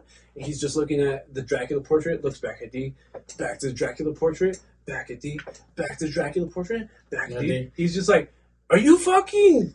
Are you fucking with me? Like, I'm watching this. Are you fucking with me? Are you Dracula? I hate it, dog. Are you Dracula? And that's the big reveal. Uh-huh. That, like, either D's father is Dracula, Yeah, the or 70s. that D himself is, like, some kind of reincarnation of Dracula. And I like the symbolism here because it, like in Dracula literature by Bram Stoker, like that castle's energy, it is also that Count's energy. Yeah. So as he spins to the building and appears like torso, like the castle starts to fucking shake and rumble. And this is where what is it, Ramika? Yeah. Ramika, she's not even paying attention to the dad. She's almost talking just to D here because she's like, he's my dad. I got this. It's like, and then he's still rambling in the back. Well, she's also, because she prays to Dracula, she's also like, are you really our lord? You've been our lord this whole time? You are the closest person in here, descendant of the Lord Dracula? Like, fuck my father. You're basically like the leader of this family as far as I'm concerned. And there is one cool line that D uses a lot is that you monsters have overstayed. You overstayed your welcome. And your welcome is transient, or your stay is transient. Correct. Yeah, that you're only tourists here for the time being. Yeah. Like, I'm gonna send you all back. That was one of the first things that Meta pissed shit. off, I like that shit. Yeah. That was one of the first things that pissed off, but not only Ramika, but like Lord Lee. Like the first time he says that is to Ramika. He's like, transient, you son of a bitch! What the fuck did you just say to me? and yeah, so then Ramika, deciding that she has to die with her father, just kind of gets crushed under the castle or whatever, and then goes back to hell. Yeah, where he came from. And then the final scene is D just riding away on his horse, and Doris and Dan just being like, "Oh, D, we miss you, we love you." But you agree with me, right? You wouldn't fucking watch this again. I could. You could. I could if I was blasted. Like if I'm like 6-7 beers in, and someone was just like, "You want to just shut off your brain for like 80 minutes?" I wouldn't even choose that. I never had like this strong feelings about an anime of how shitty it is. But I feel like you do a lot. I'm not sure that's true. Well, but not like immediate. At least I show up here with like the best of intentions. I got you. You know what I'm saying? Yeah. But like as soon as I finished watching that movie, I was like, wow, dude, that was Dog garbage, dude. And don't get me wrong, if you have any light towards like the monster aspect of like, Dracula or classic monsters like that, go ahead and watch it. Shut off your brain. But honestly, it did not shut off my brain, and maybe that's what got the best of me. But if anything, it made me wish that we had more modern like horror writing like this. You know what I mean? Because imagine how much better, even if they just redid Vampire Hunter D, just redo Vampire Hunter D for 2022, it would be like I feel like it'd be a really cool experience. And but we don't have that, and the best we have is bastard heavy metal fantasy or whatever the fuck it's called. And I think that's about all I had for Vampire Hunter D. What about you, bro? I cannot express this enough. I don't think if you're new to anime, I don't feel like you need to watch this. Don't make anybody make you feel bad because you haven't watched this. But it's history. Fuck that. Fuck history. Okay. Well, no, I'm just playing. Not fuck history because we have to know our history. I think that's about all we have for Vampire Hunter D. Should we do the Nerd Down? Absolutely. The Nerd Down is coming up next, right? Nerd Down. Nerd Down. Nerd Down. Welcome back to the Nerd Down, where the nerds get down. Again, Drew Filipovius. Aldo Mendez. Housekeeping notes at the beginning of this Nerd Down. If you want to enter our monthly giveaway for the month of July, please leave a 5-star written review on Apple Podcasts and then send us an email at betweennospodcast@gmail.com letting us know that written review was you. Or if you're a subscriber on YouTube and you leave a comment on a YouTube video during the month of July, you will be entered into a monthly giveaway as well. Yes, guys, and please comment, like, subscribe, hit the notification bells because every week we're going to be dropping some anime content for you guys. Yes. And fuck, man, the Nerd Down for episode 100. Yeah, this upcoming week we're going to be watching Bleach, the 2000s Big 3 classic that is getting rebooted later this year for the Assassin's War arc.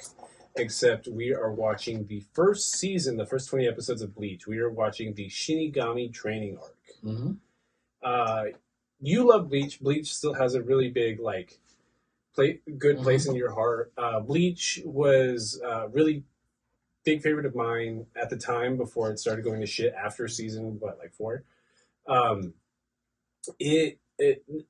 There's only 2 anime that made me more than anything else wish that I was a Japanese high school student. And it was Bleach and The Melancholy.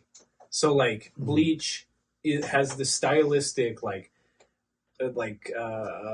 character design is great. It had like this fashion approach and like its promotional artwork that was like novel for its time. Because if you're talking about the early 2000s Shonen Jump Big Three, it was One Piece, obviously, Naruto, the original run of Naruto, and Bleach. So these 3 going at the same time.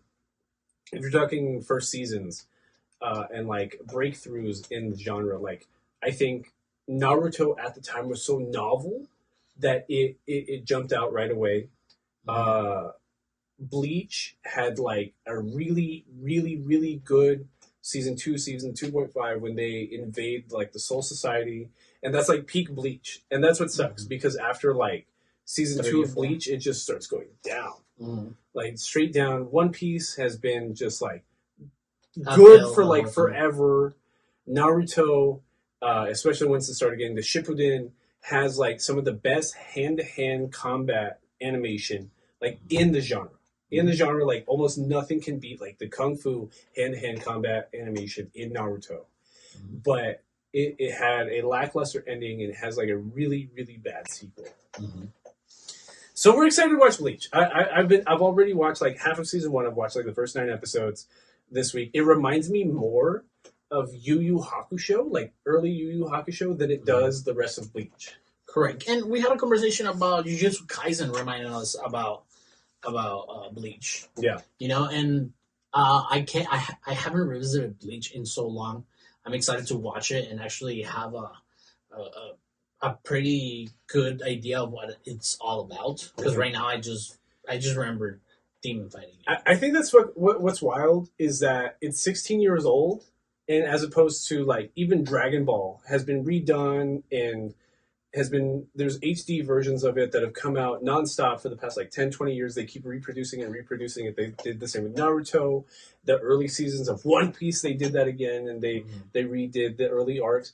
Bleach is still only available in like 480p with the same like garbage animation that came out in 2006. Like for 2006, this was fucking novel that they were making a weekly anime that looked like this. But like I'm in 2022, I can't believe not even the production standpoint, but like the cash grabby standpoint. Like, why would you not take that opportunity to reproduce it and like glam it up a bit and like just sell it all over again to fucking nerds? Yeah, we've talked about the Brotherhood treatment, the Full Metal Alchemist treatment. You know what I'm saying? Not even that. I'm talking like and I'm not even saying that, but like, because I mean, one of the reasons Brotherhood was a little bit better or easier to watch was because of all the fluff that was left out, you know? Yeah. It was a little bit more... All the non-canon stuff was cut. Correct. But I'm just talking, like, every time they re-release the Dragon Ball Z stuff, they just glam it up. You know what I mean? They just bring it up to 2015 standards, whatever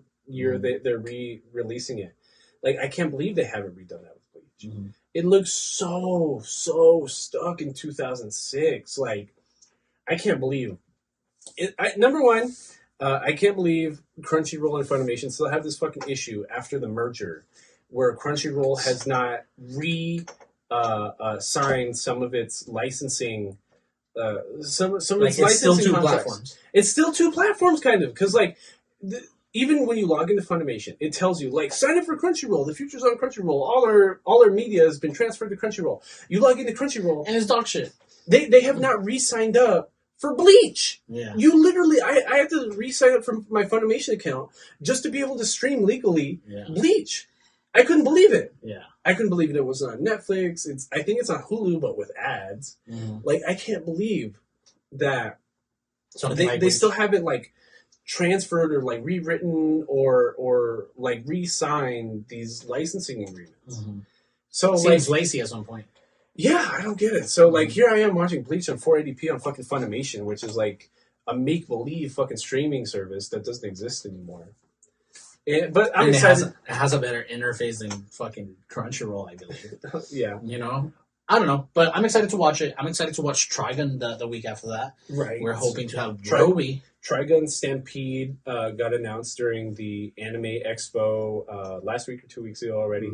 We're going to invite Roby Quintala back. No, am I making up his last name? No, it's Quintala. Yeah, hell yeah, I know your last name. But Shout out to him. Is his birthday today? yes, I or think, tomorrow, or or tomorrow. yesterday, Sometime this like week. love you, bro. Like, hope you're doing good. But like, something I wanted to talk about the release of the trailer for Trigun Stampede. It's Studio Orange. We love Studio Orange because of Beastars, like the best CGI only studio out there currently. So the trailer for Trigun Stampede drops, all CGI, and it looks fucking immaculate. It looks so good. Like the characters in motion, dodging bullets, like the monsters, like the machinery, the steampunky aspect of it. It looks so good. I am so excited that Studio Orange has a really, really big named anime to like push their prowess when it comes to like CGI only technology. Yeah, no, and they don't. It's not like they're hiding it from you. They're not like what was that dog shit of CGI we saw? Godzilla point something Blank or blank point or some shit like yeah, that. yeah. That was terrible. But no, the preview for Bleach looks pretty awesome. For Trigun. I mean, Trigun.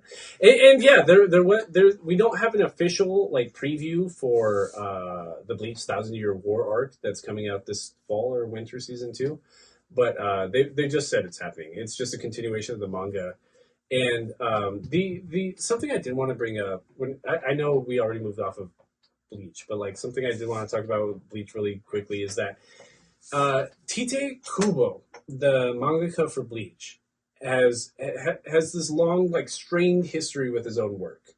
Like, he's gone on record saying that, like, the subsequent arcs, like the Waco Mundo arc and stuff like that, the backgrounds are super mid, the character designs are super basic, because he was kind of like the overworking process of being a mangaka, like we've seen with throughout the whole industry. Yeah. All of them. There's like a million examples. He was getting so worn down that he almost didn't want to do it anymore. And like the drawings got so mid, the chapters were so convoluted that the fights almost didn't even make sense. And he didn't even draw the backgrounds. That's why Waco Mundo is just a desert. It's just a white sand desert because he didn't want to draw backgrounds anymore. I'm tired, bro. He's tired. He's over it. But then you see him being removed from his work for like a decade or so, and he got excited to get back into it, which is why he made the movie Burn the Witch. No, the 3-part miniseries called Burn the Witch was the Crunchyroll original miniseries, which the revelation there is that it is part of the Bleach universe. Okay. So that was his big foray back into being a mangaka. His rebound, because he's falling back in love with the beginning. He made another arc after the 1,000-Year War arc of Bleach, so there's even more content that they could possibly do. And it sucks because Bleach has this pained history because the anime got canceled. And that's what made him want to cut the manga short, because he's just like, well, the Shonen Jump already lost, and Viz Media already lost the big cash grab for the manga, which was selling the licensing for the anime. So after viewership just tanked because it was clear his heart wasn't anymore. There was nothing novel about Bleach anymore. It turned into just some basic shonen. And to go back to the episode that we just recorded, episode 100 on Vampire Hunter D, that's how Vampire Hunter D feels. It feels like that creator, as much as he liked horror films and monster horror, it seems like he didn't do it justice. I wonder if the manga feels like that, or if that's limitations for making like an animated movie in the 80s. Probably. It seems all limitations, dude. Honestly, to me, I'm not even trying to shit on the manga. Maybe the manga has a lot more substance than what we saw, but it's rare. It's rare when even the sound production is bad. You know what I'm saying? And just to notice the sound production being bad, Yeah. fucking speaks. And that's funny because I feel like I blocked that out, but the minute you like brought it up in the episode, I'm like, you're right. Yeah, dude. Not a lot of things have, you can go like, Yeah, fucking horses, you know what I'm saying? Shout out Monty Python. Yeah. So I'm stupid. I'm stupid excited for Trigun Stampede.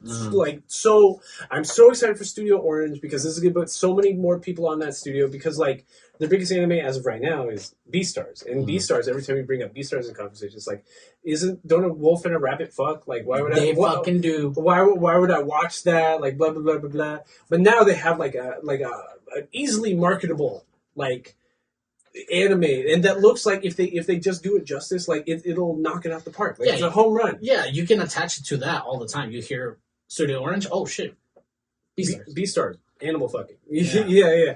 So like, and don't get me wrong, Beastars season 3 is still in the works. So like, we're almost about to get Beastars season 3, Trigun Stampede. So and like, I don't think I've ever actually watched the original Trigun all the way through. Like, just it's those Adult Swim Toonami releases. Catch one episode here. Whatever I saw at 1:30 in the fucking morning, like is all I've seen. No, yeah, I'm super excited. This is the Nerd Down, guys. This is your fucking part of the podcast. We've gotten a little bit of activity on YouTube. We got this guy who just started listening to an episode on what do you remember? It was 3 episodes ago. It was I don't even remember, but he was trying to tell us to watch Erased, I think, or something like that. Yeah, something like that. Something we've already seen. I'm just like, go back and watch that episode. Whatever. 17 episode like 17 or something like that. Yeah, like we saw that forever ago. Like I suggest you go back and watch that episode. Yeah, and again, leave us your comments, leave us your thoughts on this, and all social media handles are at Between Nerds. Again, the email address is betweennerdspodcast@gmail.com. Fuck, I don't even know. We didn't write anything down for this. Well, we did talk about Ms. Marvel last time. You have caught up to episode 5 of Ms. Marvel. I came in here very positive about it. I think it's pretty good. Like, it's entertaining, don't get me wrong. As long as, like, I think you talked about it earlier when we were talking off mic. Like, as long as you just turn your brain off, like, there's no fucking issue. Like, bright colors, Marvel characters, who gives a shit? Akame got killed. He wanted Akame got killed. And we loved Akame got killed. It's a really good episode that we recorded. So go back and listen to that. Shout out to Esteban Osante for that comments. But I did mention it I believe last Nerd Down.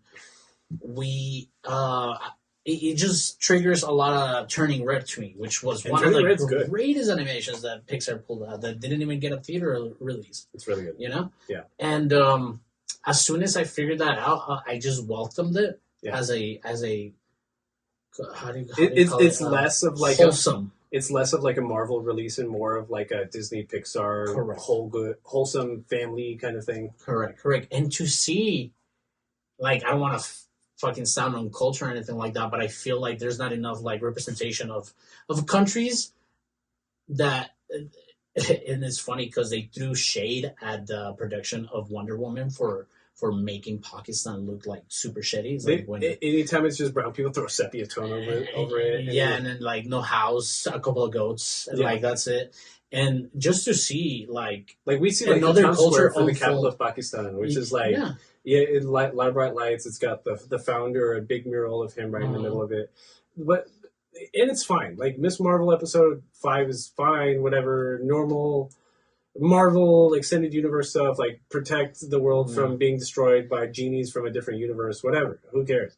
But, like, the part that upsets me is it's directed, like, I'm supposed to feel sentimental about characters that our main character met, like, an hour ago in universe. Like, don't get me wrong. They've been like 2-3 episodes, but like she meets the red, what are they called? Like the red cowl, the red mask, the red daggers. The red daggers. She meets them like an episode, maybe 2 episodes earlier, and like that same day, the leader of the red daggers dies, and then she has to say goodbye to like one of the lower members of the Red Daggers, and it's directed like it's this huge sentimental moment. Like us as an audience should feel bad, but like she's known these people for like an hour and a half. Like I don't know why you think I'm supposed to feel something that character would not feel. Yeah, absolutely. Yeah, Code Geass fucking Absolutely. phenomenon. Stop trying to make me hate Code Geass. Can Hey. you just fucking chill for 5 seconds, please? I'm I just love saying- Code Geass. Can you just chill? I'm just saying, but it's the same fucking phenomenon that happens there. You're right. You're right. Yeah, yeah, You're yeah. right. At least Akame got killed, dragged us with their characters, and then killed everybody. And Akame got killed knows it's kind of shit. That's what the fun of Akame got killed. Besides all its errors or all its like It's corniness. corniness and everything, it's a great fucking delivery, dude. Yeah. Great Like delivery. they do so much with what they have. Uh-huh. Miss Marvel, like I don't know. It's again, it's just kind of a cash grab. Like I keep seeing this tweet. Like I haven't seen Thor: Love and Thunder. I'm probably gonna go see it during the week. So maybe we can talk about it next episode. But like, I keep seeing people talk about like Thor: Love and Thunder and like Miss Marvel. Like we're just in like this lull period when it comes to the MCU. Like Yeah. we're just having all these placeholder pieces of media. And I was trying to get this into words in my brain. To me, it feels like once you like something a lot, it doesn't really hit as much as you keep seeing it. Like, so you like a famous song from the 90s, a Biggie Small song or something like that. And then later on, it just feels like, why am I listening to this? It's like something you need to be reintroduced to. Like Absolutely. even like songs that I grew up with in middle school, I blasted the shit out of like 10, 20 songs. Yeah. And like if I hear that song 15 years later, I'm like, oh fuck yeah! But I'm not gonna listen to a song twice in a row. Correct. Yeah. And to the this whole new thing that Marvel has been introducing with like the continuity of like already 10 plus years, Yeah. it just kind of feels like, oh shit. I don't know. It's you have so much to compare it to. Yeah. And from the same studio and from the same production that it's just so gnarly to be like, yeah, this is good. The Elvis movie is shit. I didn't No watch it. segue. The Elvis movie is shit. And this is again what I'm annoyed about. Like seeing all these like bad personal takes on Twitter before I even seen the Thor: Love and Thunder movie. Mhm. Is that like I saw the Elvis movie last week and I thought it was dog shit. The first act, like the first third, is cool. It's super super cool. But like the directing and like the storyboarding just like shits itself like after that, to the point that like you're just jumping between scenes and years and you're like not even sure like what year or what scenario, what presentation this is, what songs he's singing. And then like, so I'm reading these Thor: Love and Thunder things. I go on Rotten Tomatoes, see these reviews. They're 80s for both like Mhm. audience score and critic scores. Okay, whatever. It's better than nothing. And then like I go to the Elvis reviews and they're all in like the 90%. And I'm just like, that doesn't even make sense. It literally doesn't even make sense. So Mhm. whatever. And then See, I've noticed this thing that because I love Ray, the Jamie Foxx movie, Ray Charles story. never saw it. Never saw it. Never Really saw good, really good movie. And I'm talking the same trope. Elvis, music artist, whatever. This one I wanted to go see it strictly because I liked the Queen movie. The Queen movie, amazing movie. Yes, loved it. The Walk the Line movie, the Johnny Cash, not so interested because it's just a white dude doing stuff. I didn't watch one. And he same thing with Elvis. He did drugs. He did this. He had that. Blah blah blah. They casted a white woman as his wife, knowing that Johnny Cash's wife was a black woman. Oh, So- shut up. Yeah. So they, you know what I'm saying? It just feels different. And then I watch the Elton John movie. I'm like, this doesn't. Wasn't hit that the one a same. musical? Yeah. I couldn't get through it. Yeah, Well, I couldn't I get turned through it it on either. like something for free. They started singing like it was a musical, and I was like, oh Uh-huh. shit, that's not what I But thought. like it was. even something like Freddie Mercury, Queen, like that hits different. That one hits different. And Because it's almost directed exclusively through their live performances, and that's what's cool. Because like the lure of Queen was like it's a show. Mm, Like you go see Queen, it's a show. it's not just 5 dudes and instruments on stage. No, like this dude is fucking putting on a show. Mhm. And then even the Liberace movie, Under the Candelabra with Matt Damon, I didn't that even even realize hits it was a different. fucking Liberace. Yeah, that even hits different. You know what I'm saying? But like this Elvis story, bad. You know what I'm saying? This yeah. I wouldn't watch it. Like unless like almost like white noise. Like like in the background, kind of like at No pun a intended. at a date at a daytime party kind of thing. But like something that's what I mean about the first third of Elvis. They give a lot of credit that like he's stealing from black people. Same thing with Walk the Line. He says it up front. He's just like, dog, like we were poor white people living in like rural South. Like I was living without shoes on the streets in Louisiana or where the fuck he was from, with all these like broke black kids that were equally as poor as I was because our father was in because my dad like got in prison for writing a fake check. Mm-hmm. So it's just like he was going to black churches and seeing black like blues artists like hitting up on prostitutes and just like a bunch like you get it, like he gives the credit up front, even when like but that's not what happened in real life. Which is it not? I don't know, because like even well, at least in the movie, like you're probably right. Yeah. I can't imagine a white person in like the fucking 70s giving credit to a bunch of black Yeah, people. it's like, yeah, don't thank me. I can't imagine that. Yeah. So you're probably right. But like in the movie, at least, even when like the white talent agencies and like the people that are trying to exploit his music because it's black music, but like he's white, so they can sell it to white. Yeah. He tries telling them like, no, I can't fucking do that. All my boys are black. What do you mean? Like I'm at the black jazz clubs and the black blues clubs like every night. What do you mean? Like I can't disavow them of that credit. And but you know, he gets over it once the money starts rolling in. Yeah, and he did get exploited the fuck out of him. So, but He like, did. too bad for him. But like, you don't get to be the king if you don't fucking Michael too. do that shit. Yeah, Michael too, dog. That's just ridiculous. Sad. Yeah. When are we gonna get the Michael Jackson?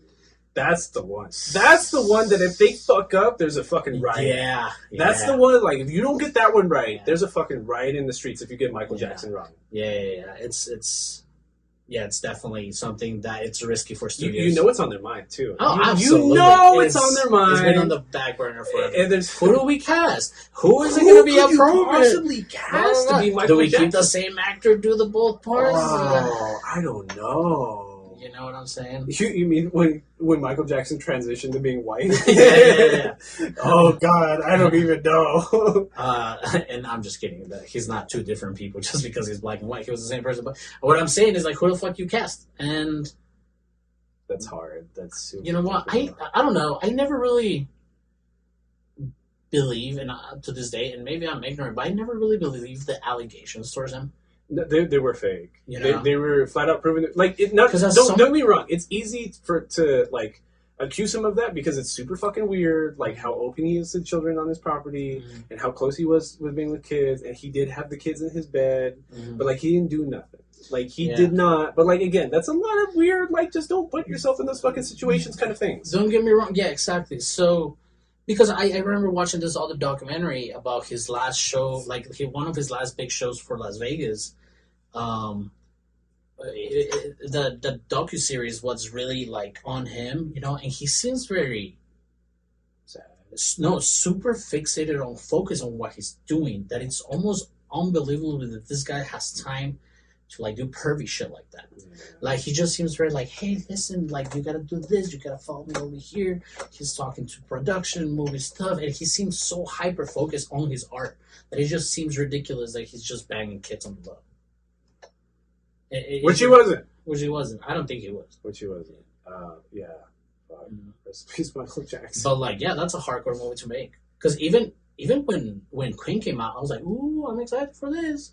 They did pick the right guy though. They did. They really did. Well, the only thing about it is it's like him and that Spanish actress. They both have like just really wide eyes. Like their eye line's a little too far apart for me, and that's all I see when I see them. Yeah, and that sucks like, because it's like one eye over here. You're looking at they're both such good actors. You know what I mean? Because what's her name? The Spanish actress. The Almas? No, is that her name? I think so. The one that was in Queen's Gambit. We're talking about the same person, right? The Spanish girl. I can't remember. She's from Spain, right? Yeah. It's just like they're both really, really good actresses, and like she's in the last season of Peaky Blinders, which I'm still watching. And like, really? She's pretty cool.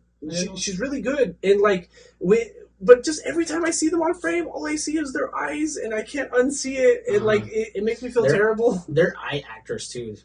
Yeah, You know what I'm saying? Yeah. Like Wyona. They're so expressive Right, with their eyes, but yeah. their eyes are also like Yeah, out they're just here. So it's like fuck. Speaking of Peaky Blinders, I'm not done with Peaky Blinders. Still like 2-3 more episodes. But Netflix has been coming out with some heat lately, at least when it comes to live action television. I just finished, like right before you came over, season 4 of Stranger Things. I haven't.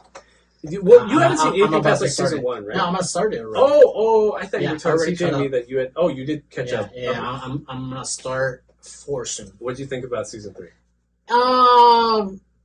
Well, I saw your tweet. You said now that I finished with season 4, season 3 seems completely unnecessary. Okay, and then I haven't seen number 4, so I can't have the same sentiment as you.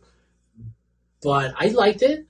I just my first thought about season 2 finishing and then them announcing season 3 was like, I don't want to watch this anymore. It seems like they're dragging it now.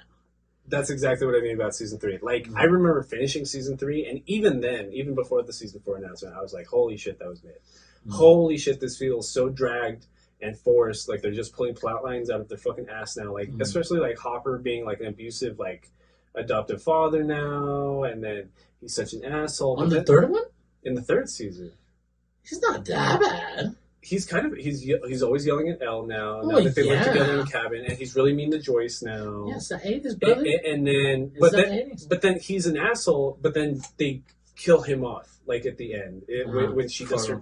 Well, yeah, when she does her big fucking second bit, it's so unnecessary. It's so. And then season 4 actually has like actual like character development and like real stakes for characters and actual plot lines, and you're just like, oh my god, like season 3 should have just never been made at this point. Like that was my takeaway from season 4. Like, and season 4 is not even like the best television I've ever watched. Yeah. It's just like if season 3 is like a 4 or a 5, season 4 is like a 7 or an 8, which is just like almost a twofold jump. And I'm just like, you might as well have just not made that season.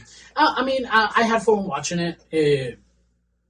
I watched it with my girl. I didn't have any gripes about it. I was just... It's so mid, right? It's just so average. Yeah. Like, what's it about? Like, come on. I like the last 2 episodes, but like everything else just feels like weird. Yeah, that's exactly what I'm saying. That's exactly what I'm saying. You'll like season 4. You'll like season 4. Way more. I'm excited. I hope you watch. I hope you give Umbrella Academy a chance. I know you haven't watched any of it. I've seen half of season 1.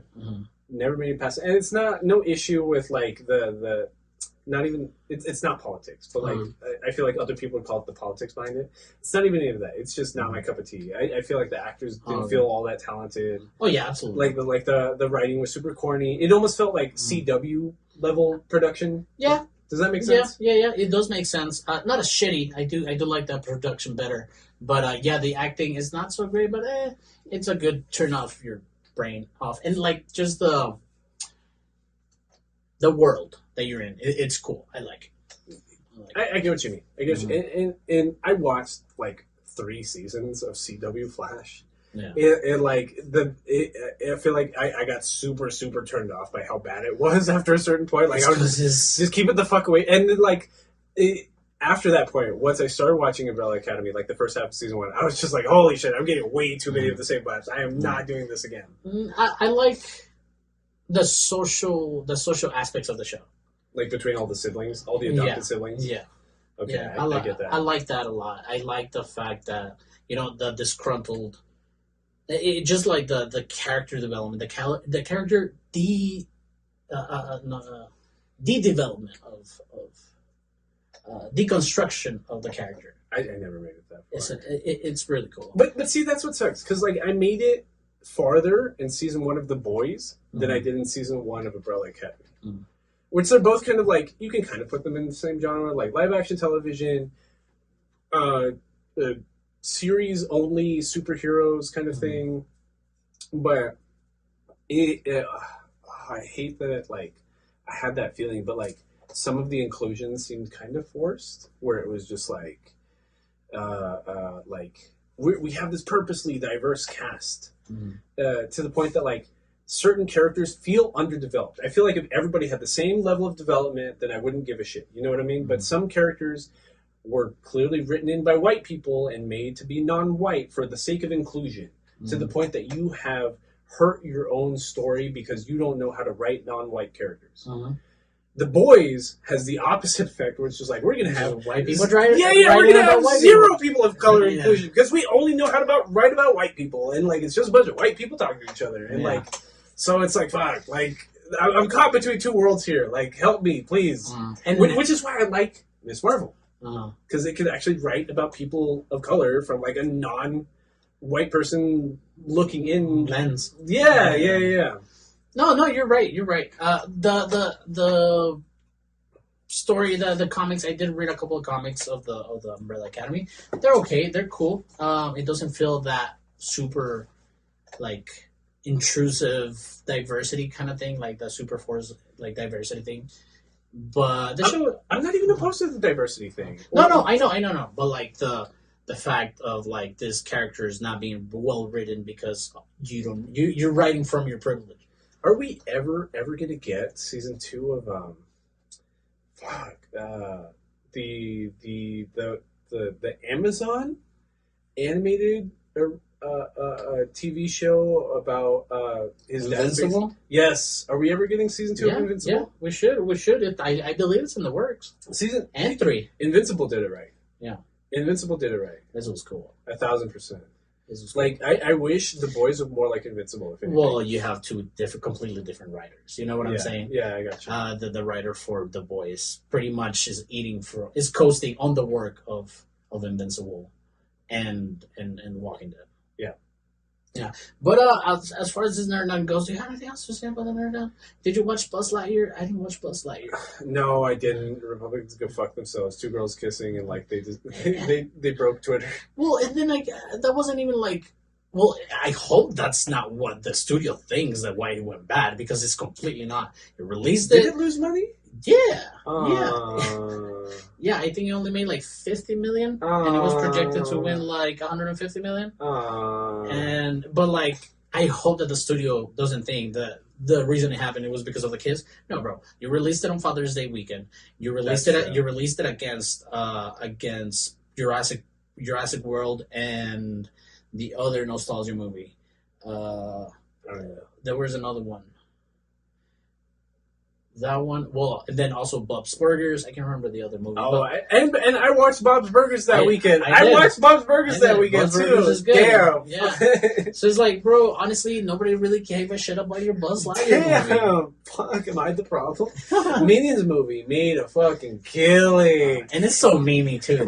That's what's so funny, because 37% of viewership opening weekend was people between 13 and 19. So teenagers unproportionately went to go see the Minions, and that's where you get all these memes of people showing up in suits and like, that's like Gen Z's funny because like they've taken like trolling or like meme culture like beyond what us millennials to hurting business. Yeah.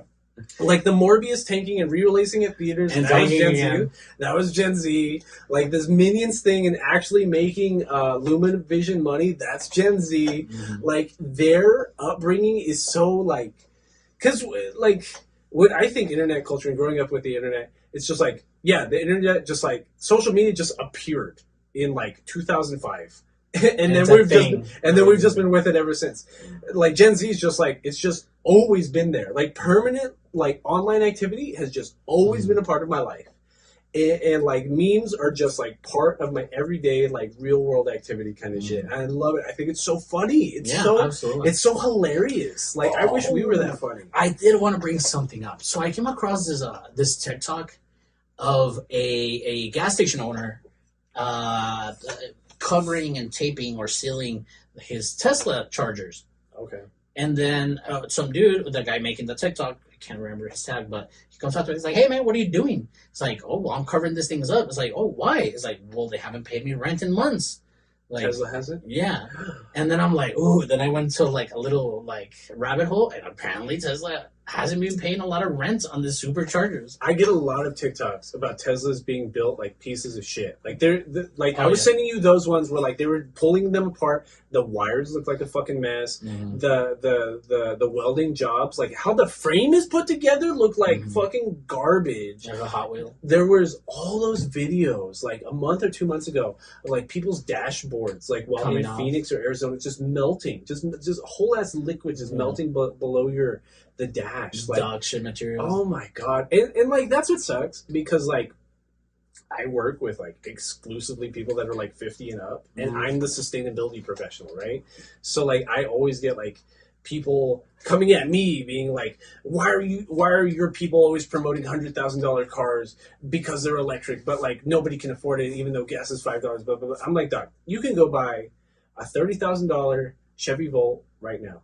I don't know why you're pitching at me about this. Mhm. Like Tesla and all of Elon Musk's bullshit, and like he's about to have to pay out $1 billion for pulling out of this fucking Twitter acquisition, Mhm. and he's got 9 fucking kids, and like whatever bullshit Gen X meme culture, anti-establishment All the bullshit he little has going fucking- on. Yeah, the fucking, what is it, the hive mind that they've been growing? Yeah, like it in our friend Emerson, who was supposed to be on for the Dungeons and D&D. Dragons episode, he was making me laugh because we were in the group chat and we were talking about it. He was like, "Why are all of Elon Musk's girls and exes like ugly or like mid or some? I forget what language he used."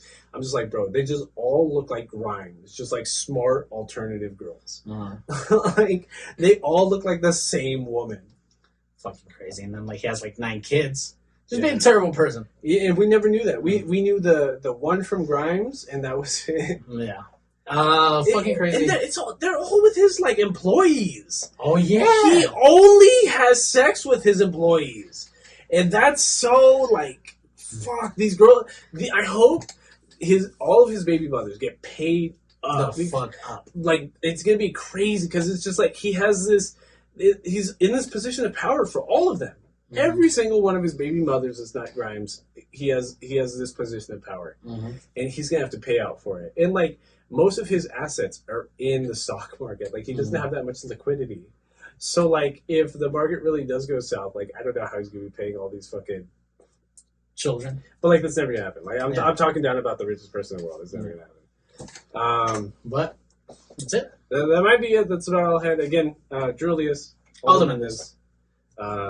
This has been Between Nerds. Nerds.